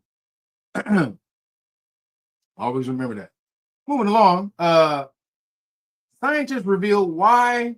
Oh, hold on. I'm sure. Oh, yeah. Okay, here we go. Scientists reveal why your eyes or your blue eyes aren't really blue and what makes green eyes so rare. I'll tell you, I've been telling y'all about this for a minute. They're one of the first things we notice about someone. But if you're a sucker for big blue eyes, then you could be in for a shock, as they're not really blue at all, according to science. I've talked about what the true color of science is, or the true science of color is. This phenomenon, known as the Tyndall effect, is echoed in the way both the sky and sea appear blue, but are in fact clear. That's crazy, right? The sea is absolutely clear, y'all. Do you get that? But you see it as blue. Dr. Davinia Beaver from Bond University in Australia explained that melanin, a substance in the body responsible for the color of our skin and hair, is to blame. Really? Brown eyes contain a high concentration of melanin, which absorbs light and creates their darker appearance. Excuse me, she wrote on the conversation. Blue eyes contain very little melanin. Blue eyes contain very little melanin. Woo! In blue eyes, the shorter wavelengths of light, such as blue, are scattered more effectively than larger wavelengths like red and yellow. Due to the low concentration of melanin, less light is absorbed, allowing the scattered blue light to dominate what we perceive. This blue hue results not from pigment, but from the way light interacts with the eye structure. So again, that's in here. If you had this, you would know that already. Bam. You would already know that. That's right in here. Matter of fact, let me see.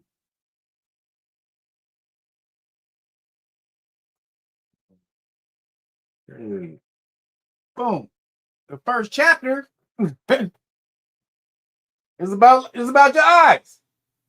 If this was in color, that lady's eyes are blue. This book is just not printed in color, but in the colored version, the digital version, that's actually in color. Her eyes are blue. Hey, so starts off talking about that in the melanin book. And again, the science of color is the color that you see in an object means the object is reflecting that color, not absorbing it. Okay? It's reflecting that light. It's absorbing every other thing but that one color. That one color it don't agree with. That color's a punk ass bitch. And it said, nah, you can't get in the crib. You can't get in the club. So that color that you see in yourself is the color that's actually getting kicked out of the object. So all of you melanated people, you black people who cherish being black, you're not black.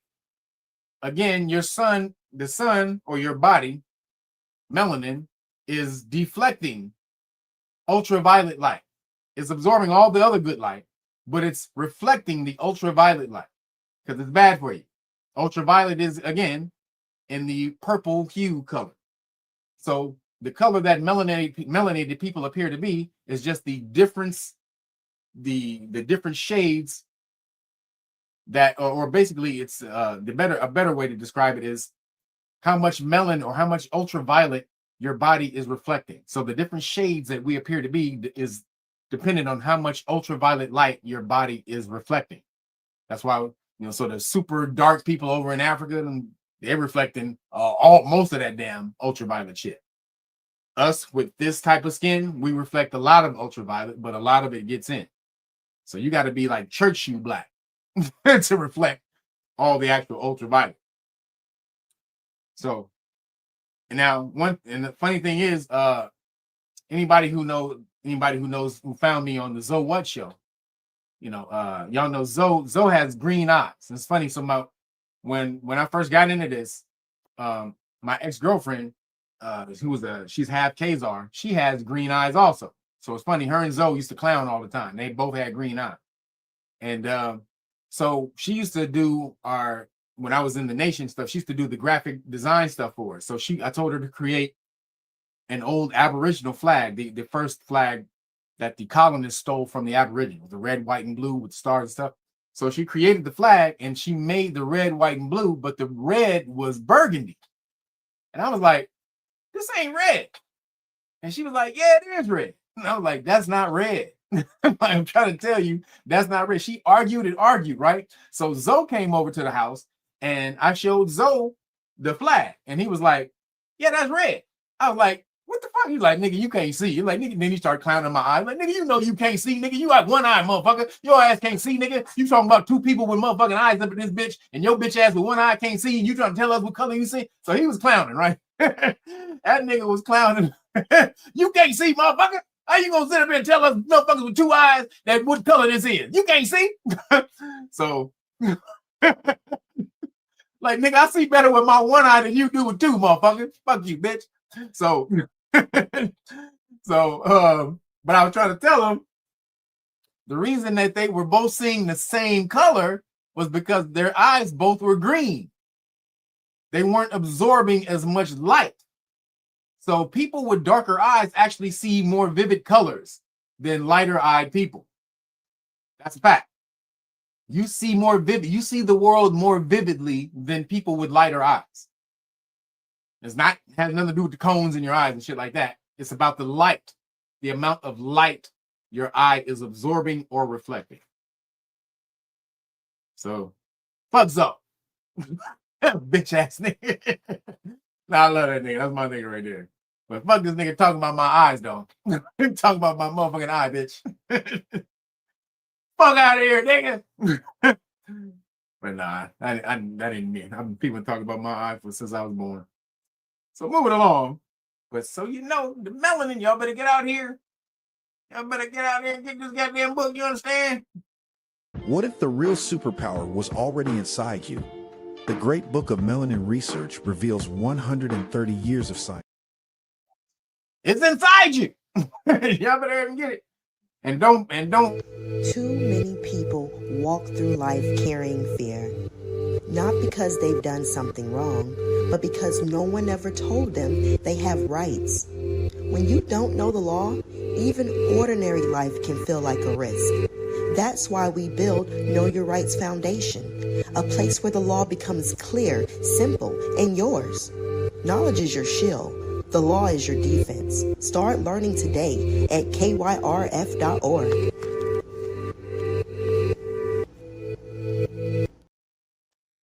Shout out to Satora, KYRF member, for putting that together. Did a great job, girl. But yes, knowing your rights can get you out of stuff that you probably shouldn't be gotten out of. Isn't that right? It only takes one moment, one wrong move, one unexpected stop. When life gets real, know what to do, know what to say. Join KYRF.org today.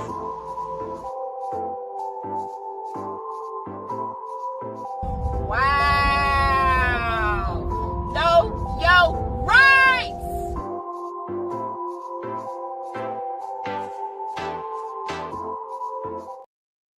Stop driving fast, girl. But absolutely. So appreciate you guys for supporting, and also make sure you get over there so that we can teach you guys these rights before they try to smash on us. We need to be 20 steps ahead, not one step ahead. We need to be 20,000. How about 20,000 steps ahead? How about that? Let's be 20,000 steps ahead. Fuck 20 steps ahead. I want to be 20,000 steps ahead. Appreciate you, Jen Will. So moving along, still in the science and the weird, last thing I got. Sexless adults have these surprising traits. according to science. So if you don't have sex, this may be the reason why. Sex is often considered a key milestone in adulthood, a cornerstone of intimacy that supports physical health, emotional well-being, and social bonding. Yet a new study suggests that more than 400,000 adults, goddamn, worldwide, sexlessness is a reality linked to a range of genetic, environmental, physical, and mental factors. God damn, there's a bunch of people out there getting no dick. God damn, man, that's why we're here. That's the base, literally, that's the base reason why we're here, is to keep making more of us. That's why that urge is always there, no matter what. Why do you think OnlyFans is so goddamn big? The urge to procreate is real. So it says research analyzing data from over 400,000 UK adults, and this is in the UK, and 13,500 Australians found that men who had never had sex tended to have lower grip strength and smaller arm muscles. God damn, if you don't dive your ass in some cootie right now, motherfucker, you goddamn, you need to climb to the top of a diving board, nigga, and do a half gainer into some cootie. You ain't got no grip strength. Oh, come on, man. God damn. Straight atrophy like a motherfucker. Holy shit, man. Come on, bruh. The chicks, he says, these chicks want your money, but don't want to act right with the womb. They don't want to act right with the womb, Dexter. It says, oh, you funny. Yo, Transcendental, appreciate you, brother. Thank you for the Cash App. Everybody else who hits the Cash App, Real Nagas the number 9. Appreciate you guys, man. It says, however, both men and women without sexual experience were more likely to be highly educated, introverted, and exhibit higher cognitive ability. Basically, nerds. Nerds. Revenge of the Nerds. Remember that shit? That's my shit. Booger. Wormser I was Wormser. Wormser was the little genius kid with the glasses. That was me. The little genius kid. That was me, goddammit. I couldn't. Me and Wormser. Says the eye thing could mean the amount of melanin in the eyes can determine how much of the color spectrum you can access. I'm just saying, yes. Yeah, that's how much more you absorb. Yes, that's exactly it. For sure. So nerds get no Putin, get no cootie coo. Apparently. But nerd chicks though, dudes don't care about nerd chicks. But nerd chicks are really standoffish and they awkward and shit. They don't know how to respond when a dude is flirting. Y'all be all weird and shit. Y'all respond back with aggression when motherfuckers trying to get at you and shit. Y'all nerd chicks is weird as motherfucker. Nerdy ass bitches. No, I'm just kidding. But y'all weird as fuck. So maybe that's why you don't get none. Because nigga be like, God damn, if I ain't about to die, if I dive in that, I'm gonna come out crazy. Well shit, I just need to leave that. That motherfucker crazy. Nerd chicks, get out your books. You gotta come up out of your goddamn books. You be in this motherfucker all the goddamn time. When you look up, you done so much of your damn life done passed your ass by. Or nowadays you be on, y'all just be scrolling, doom scrolling through all your, you pop up, 8 years done passed, and your cootie done dried up. Got cobwebs and shit. You blow down there is whistling. Woo! You know, them caverns and the fucking mountains and shit. The wind blow. Woo! Y'all better stop, get your ass out some books. Nerd chicks with 3 cats. That's right, them nerd chicks with them 3 cats. Get your ass out them books. God damn it. Wait, hold on. What'd you say? Well, let me get back. You say introverts literally means they don't talk to people. Yep, can't get no cootie coo without talking. Exactly. Now I'm an extroverted introvert. I'm both. I can be both. I can be happy all, not seeing none of you niggas.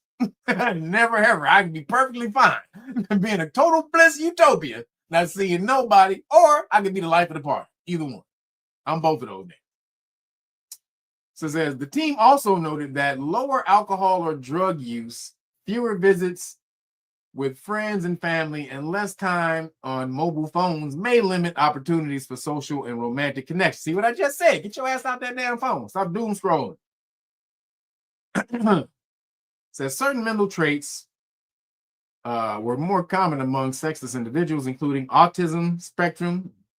What is that? Elon Musk, a spectrum disorder, and anorexia. Chicks eat a sandwich. God damn. I used to train a girl like that. I used to train a girl who was, she was actually in psych. She was going to a psychiatrist for it and shit. And she actually was taking drugs. So she was trying to, like, at some point, like, she was like 60 pounds or 70. I mean, man. But she looked good. This is the funny thing though. She was super skinny, but she actually looked good. You couldn't like really tell, but she was anorexic, but she was like pretty and anorexic. It was weird and shit.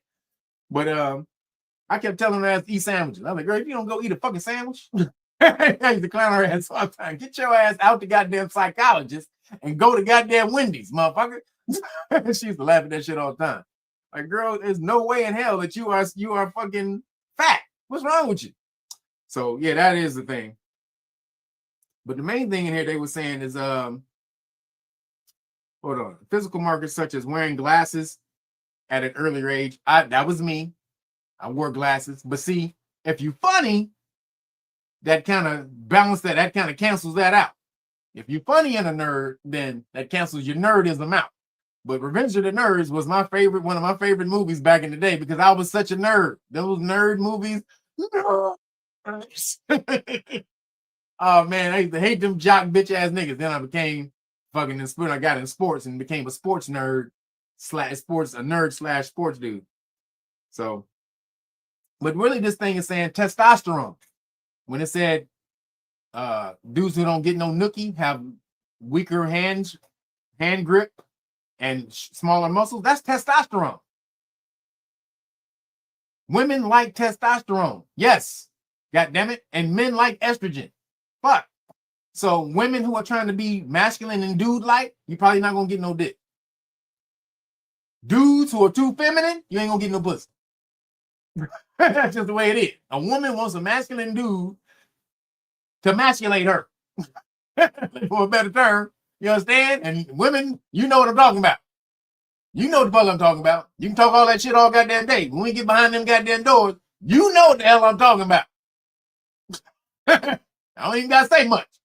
But then on the other end, a man don't want no aggressive dude chick. On the other end, we want feminine energy. Doesn't mean you can't be aggressive feminine energy, but we don't want no manly dude aggression. Don't think you no dude. You think you're gonna get a baseball bat. It ain't gonna happen. You ain't gonna get none of that. Hey, what'd you say? If you work in tech and look at screens, everyone wearing glasses. Yep, that's true. That is true. But again, women love testosterone, men love estrogen in the opposite direction. So get back to producing those things, and that means doing things that make. So men, you got to get back to doing aggressive things. That builds testosterone. It produces testosterone. Working out produces testosterone. Lifting weights. That's all you gotta do. Lifting weights makes you produce testosterone. Straight up. That's it. Push-ups. Just do push-ups and squats. You'll start producing more testosterone that day. Women gotta be a little softer, guys. Gotta be a little softer, ladies. When you are aggressive, your body produces testosterone for the aggression. It thinks, oh, we need testosterone because we're going to be aggressive. I know you didn't know that, did you? Ladies, when you are more aggressive, your body produces more testosterone because it thinks you need it to be aggressive. So tone it down some, a little bit, bring it down a little bit, a little more feminine energy coming out of you, and you'll produce more estrogen. So Yeah, and no soy. Dudes. No soy for women either. That's why you get breast cancer. A lot of the soy. So none of that, please. Oh shit, I got one more story in Science in the Weird. I thought I was done. Goddamn. Last one. The last story, Science in the Weird. You are taking the poop. This is crazy. I don't know what this story is crazy. A dystopian toilet won't give you a roll of tissue unless you watch an advertisement first. This is a new bathroom they created. This new bathroom won't give you no tissue while you taking a dump unless you watch an advertisement. I was like, what the fuck? I gotta do a story. I gotta put this story in here. So it says visitors to the London train stations will remember having to insert a coin to use the toilet. But cheeky restroom authorities in China, this is crazy, are now going a step further, and people think they're seriously taking a poop. A viral clip posted to Instagram by China Insider shows, I gotta go to that damn channel. I gotta go see. By China Insider shows a Chinese WC or waste control. I think that's Chinese waste control that makes people watch an advert. What is that Chinese WC? I don't know what that is. So it shows a Chinese WC that makes people watch an advert before they get any waste control. I think that's waste control. Makes them watch an advert before they get any toilet paper. Even if they're desperate to do their business, users have to scan a QR code and watch the promo on their phone before the sheet of paper comes out.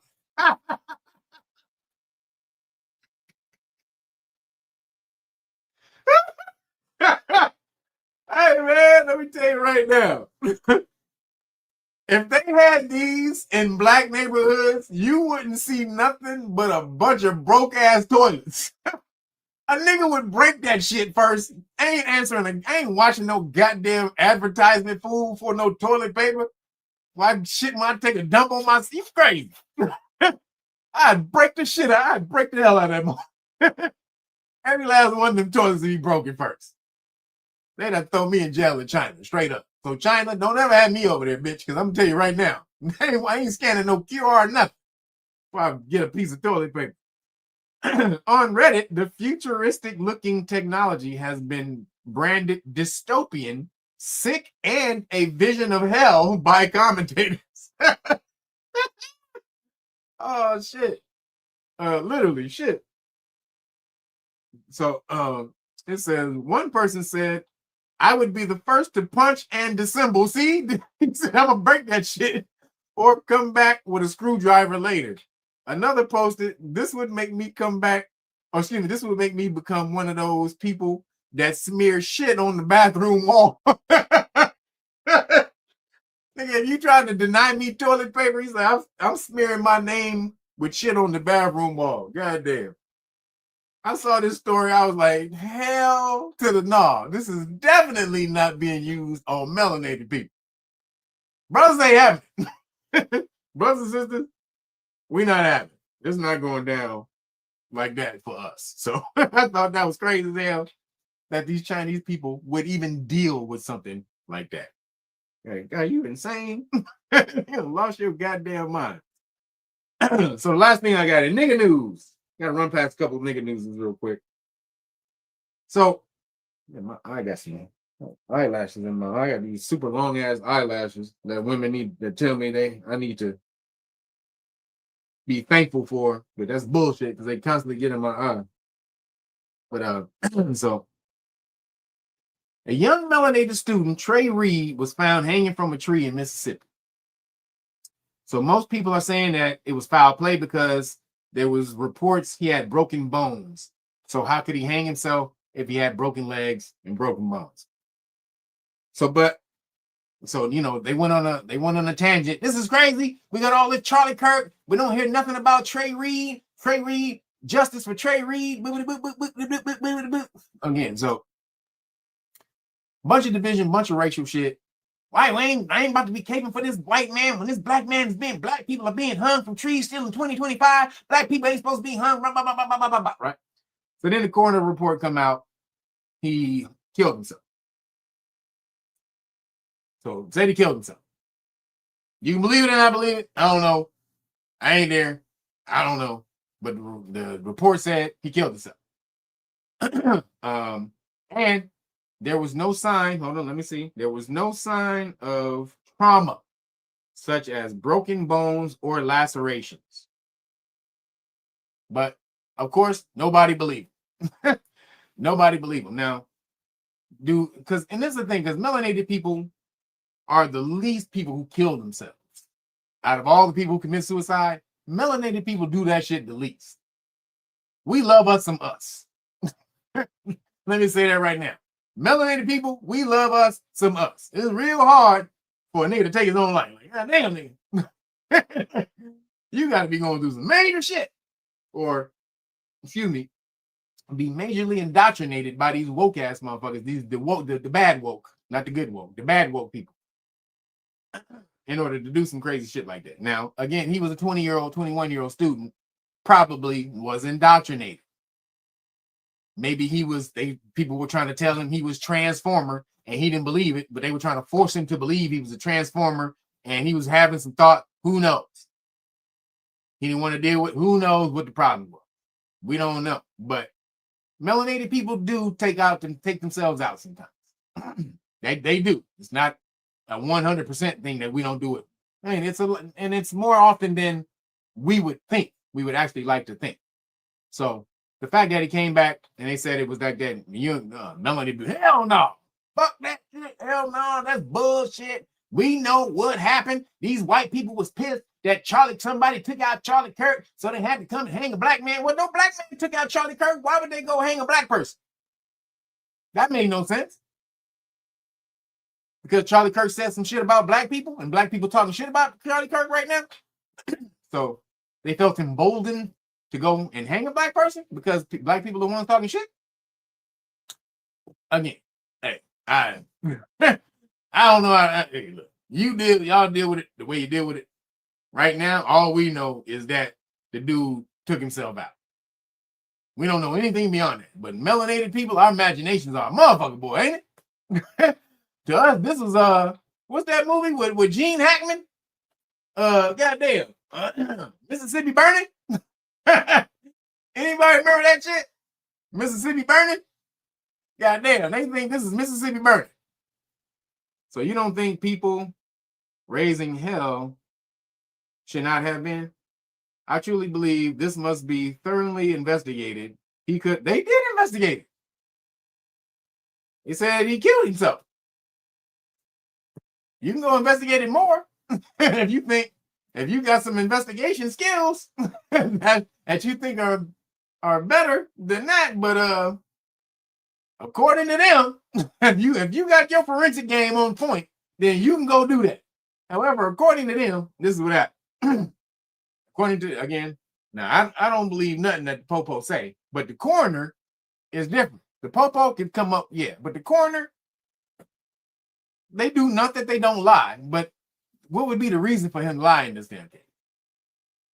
Now you can say, oh, he racist? I don't know. It's Mississippi. You can say they racist. I don't know. I just don't see the motivation. There was no underlying backstory for somebody to kill him other than Charlie Kirk. Now you got to do better than that for me. You got to come up with more evidence. Like there's far more evidence towards the Khazarians taking out Charlie Kirk than we have with the Caucasian people taking out this black dude. So you got to show me some more evidence before I just jump on the bandwagon. I ain't no bandwagon jumper.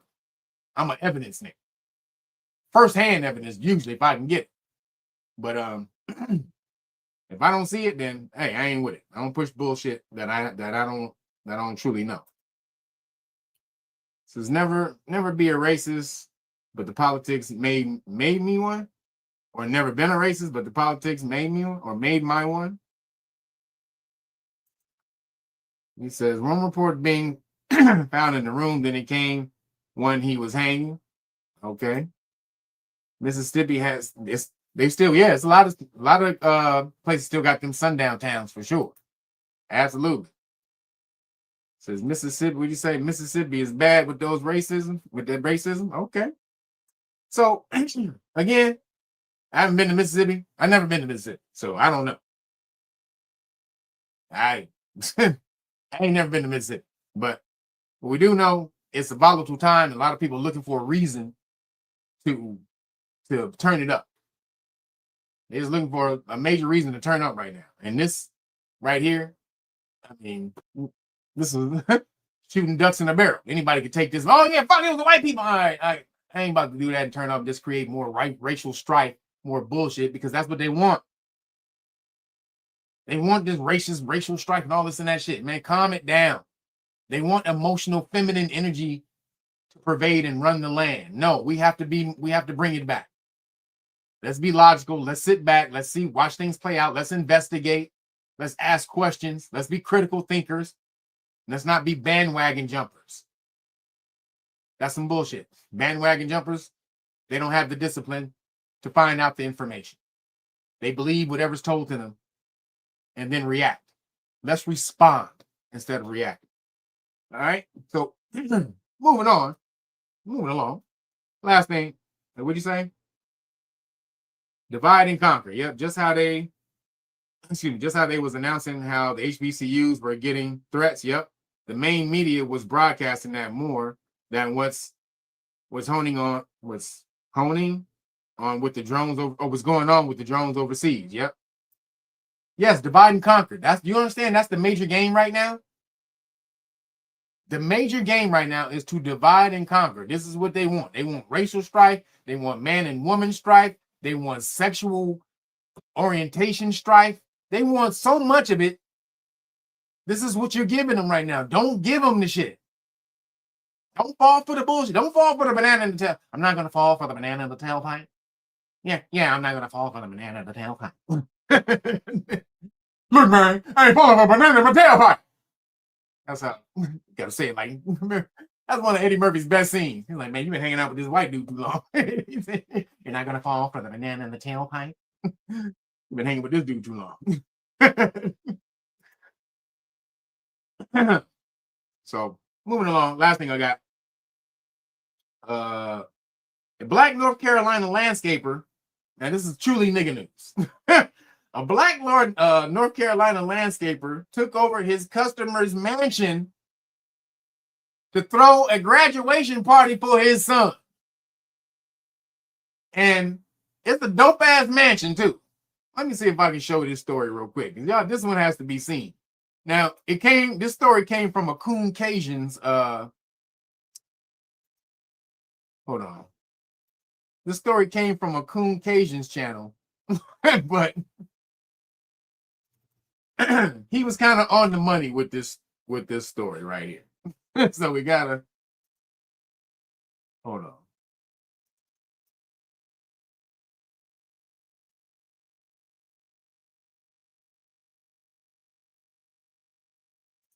Hold on, let me find the video. Here we go. So watch this. Here we go. About to share the screen. Hold up. This is great. Now, this is why they always say niggas is dumb and it be your own people. And then when you do stuff like this, you give the Coon Cajuns and the racist white people ammunition to talk shit. Watch this.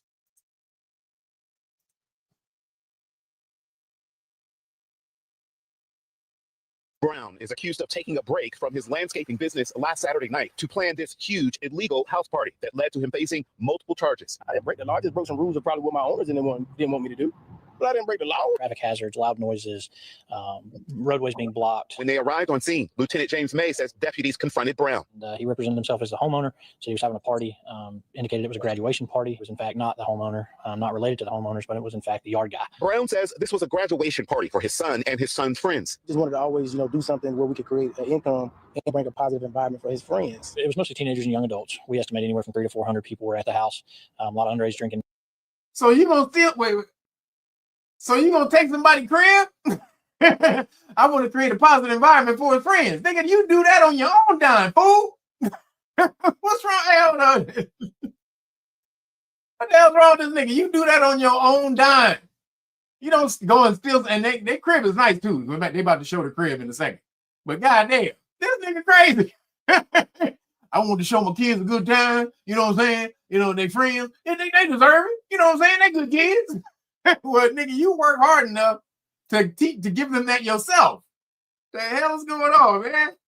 Going on. In addition to breaking and entering and property damage charges, Yes, the homeowner's melanated. They black. That's why it says this being done to your own people. Nigga tried to hire his own people, and this is what they did to him. The house, a lot of underage drinking. Let me tell you something. He would not have done it if they were Caucasian. He only did this because they were melanated. That's the problem. That's the problem. He only did it because they were melanated.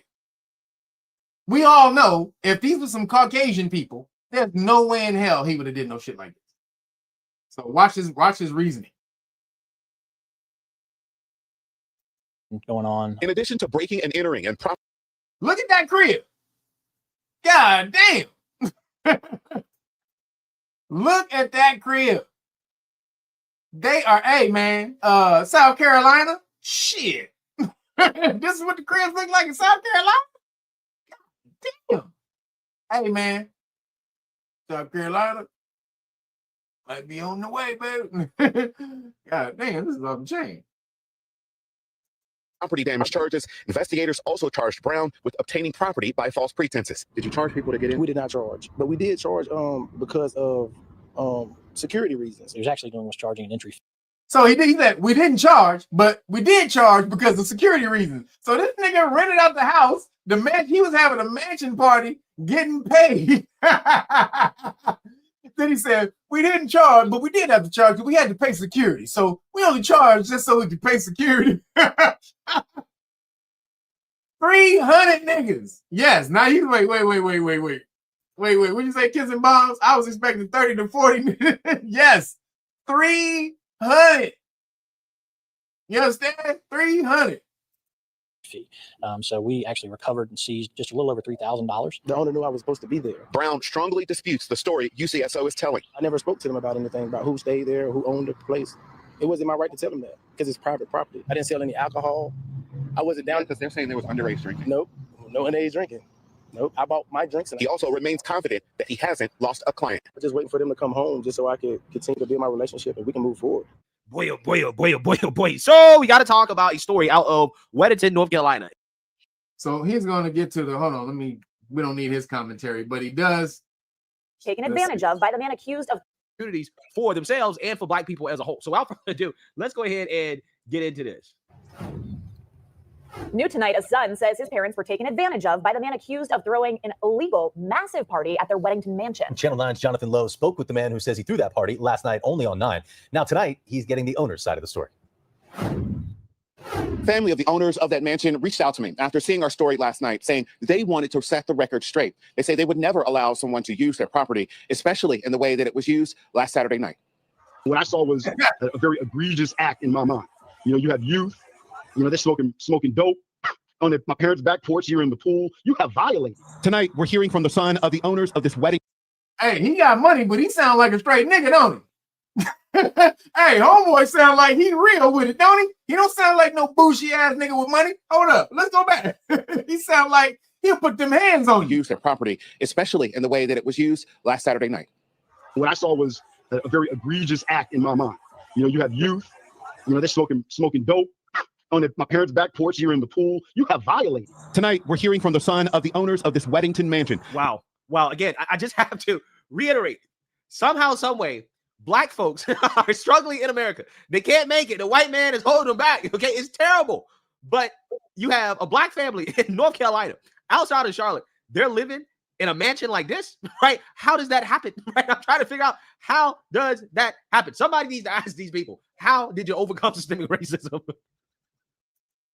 So he actually is right on this.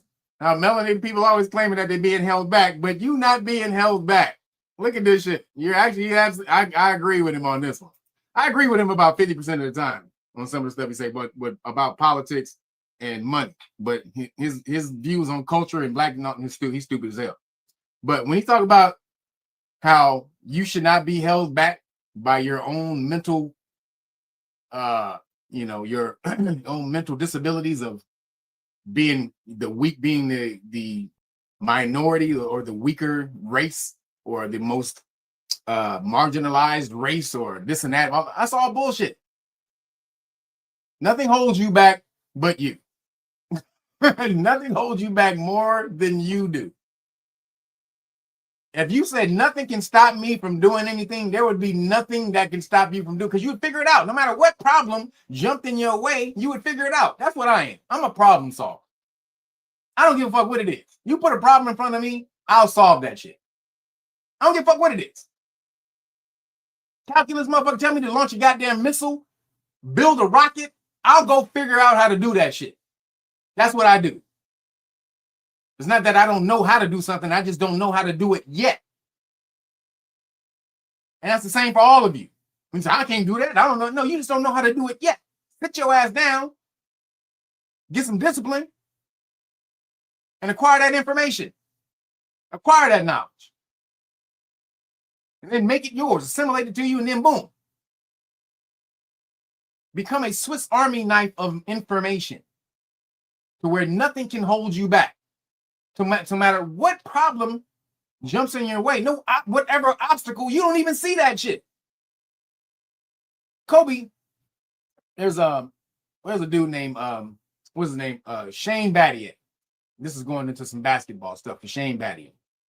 Shane Battier, dude went to Duke, super smart dude, Virgo. I'm gonna give him his proud Virgo, super analytical cat, and hell of a defensive player in the NBA. And his mission, he made his whole life's mission in the NBA was to stop Kobe. That was it. Like, nigga, I don't give a fuck about none of these bitch ass motherfuckers. So much so, this nigga wrote a book on how to defend Kobe. That's how much Kobe was taking up space in his mind, right? He wrote a book on how to defend Kobe. And so back in the day, when defenders started doing this, when to shooters, let me put this on the screen. So when a shooter shoots, the defender now, they'll put their hand in front of the shooter's face like this. So the shooter's about to shoot like that, the defender's hand is in the shooter's face like this. Shane Battier started that. He invented that to fuck with Kobe. But Kobe was still draining 35 footers on that bitch ass nigga. Meaning he didn't even see that nigga hand because he practiced so goddamn much. He was so confident in his game and his shot and what the fuck he could do that no matter what you threw at him, he was going to beat that shit. So when he's literally covering his eyes. You can't see nothing. Kobe just raining him. Back. 45 on you, bitch. Nigga, 45, motherfucker. So that's an example of not letting anything stand in your way, not even seeing the obstacle. I don't see it. Nigga, what hand? What hand? That nigga had a hand in my face? Was it saran wrap? Was the nigga hand made of saran wrap? Like, nigga, I ain't see a goddamn thing. So that's what you got to do. I feel like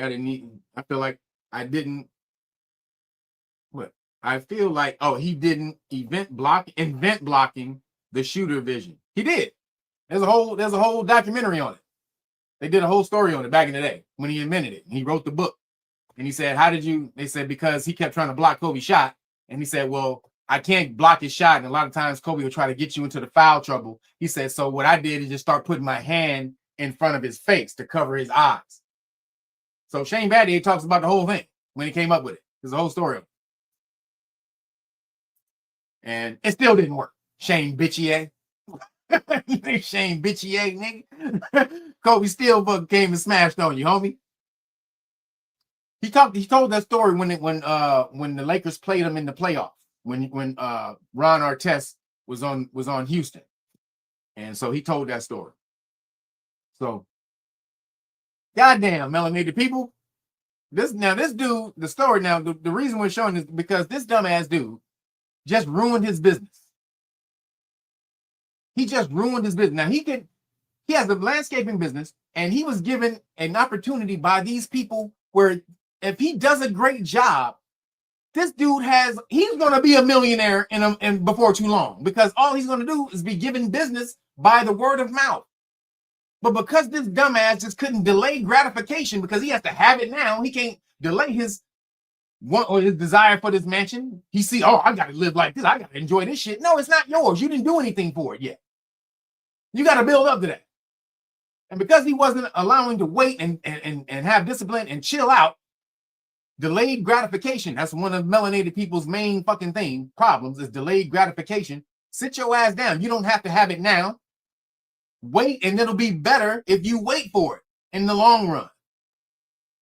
Just like Kobe. When Kobe dropped, I'm going back to Kobe because a lot of lessons in that basketball when he was teaching. So when he dropped 62 one time in 3 quarters. Give you a stat. Kobe dropped 62 points in 3 quarters in a game one time, right? He beat the Dallas Mavericks 62-61 after 3 quarters. Phil Jackson looked down at the court and looked at him at the bench, and he said, "Hey, you want to go back in? You want to go back in?" Because he knew he was on one. He was hot. He was like, "Yo, you want to get back in?" Kobe was like, "Nah," because they was up by like 20 or something like that.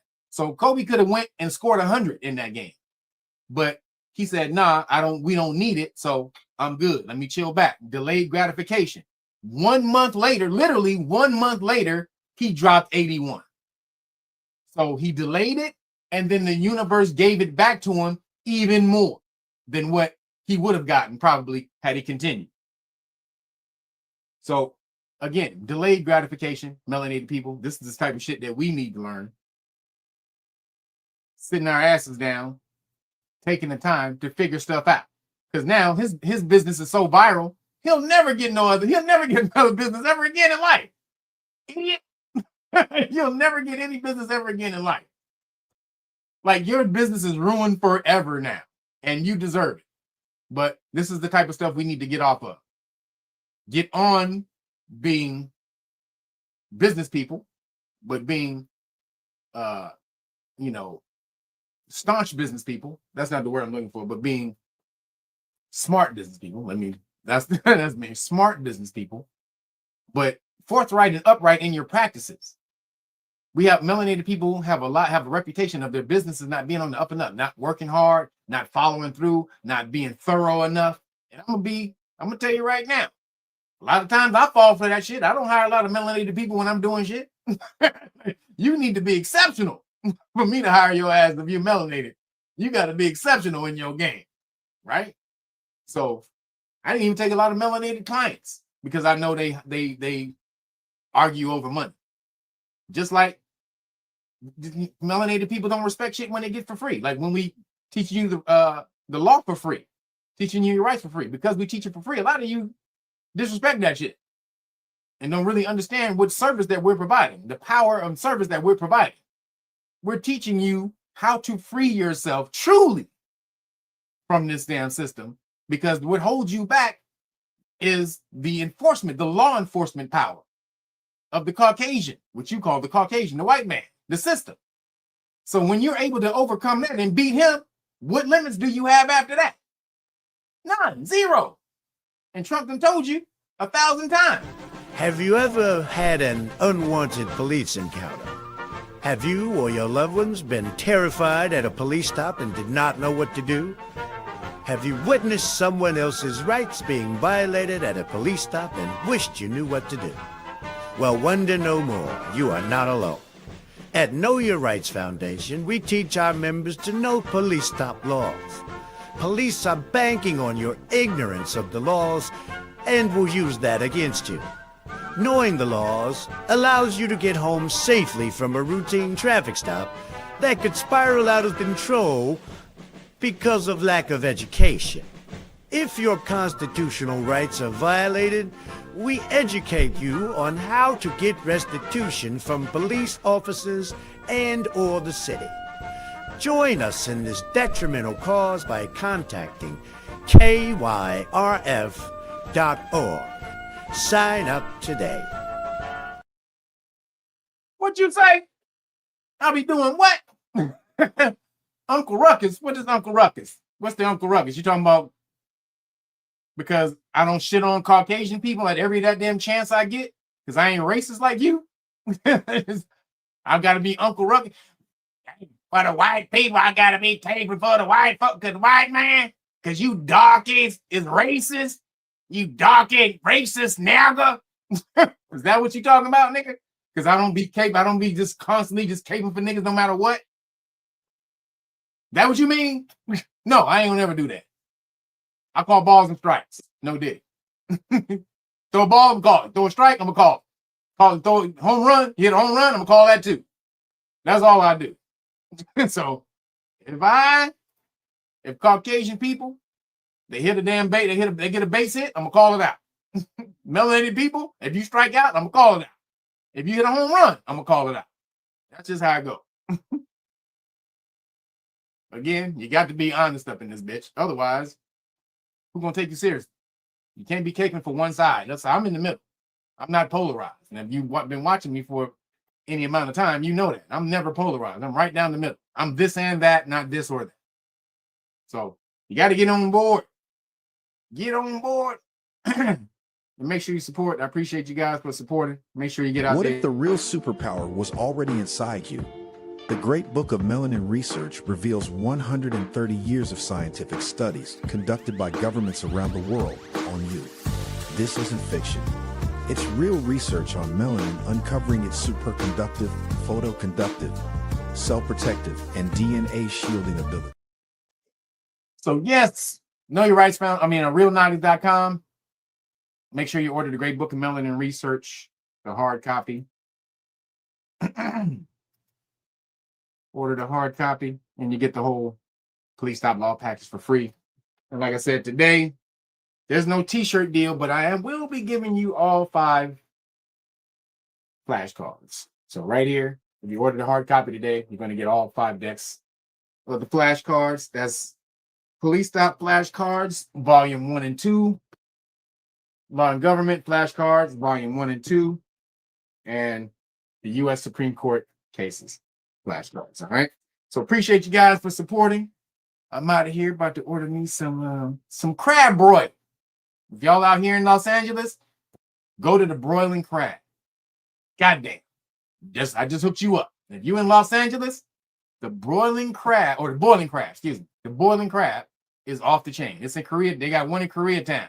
About to get them there and hook it up. They got the crab that they make with the shebang bang sauce, crab legs. Oh boy, y'all, goddamn, this shit is off the chain. They got the shebang bang fried shrimp. They dip in the sauce, the shebang bang sauce. Oh boy, y'all don't know. They got the crawfish over there too. Oh boy, I'm about to be out.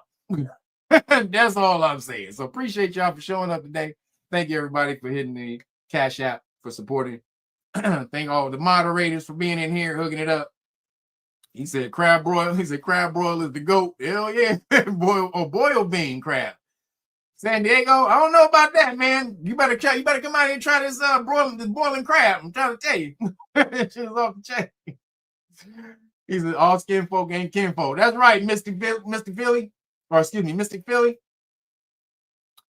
Michael Jeffrey Jordan, even he said Kobe stole all his moves. No, and Jordan stole all of David Thompson's moves and all of Dr. J's moves. So yeah, Kobe didn't steal nothing that he didn't get from somebody else. So yeah, that's how that goes. But I'm out of here, y'all. I'll let you guys next week. Y'all have a good one. Deuces.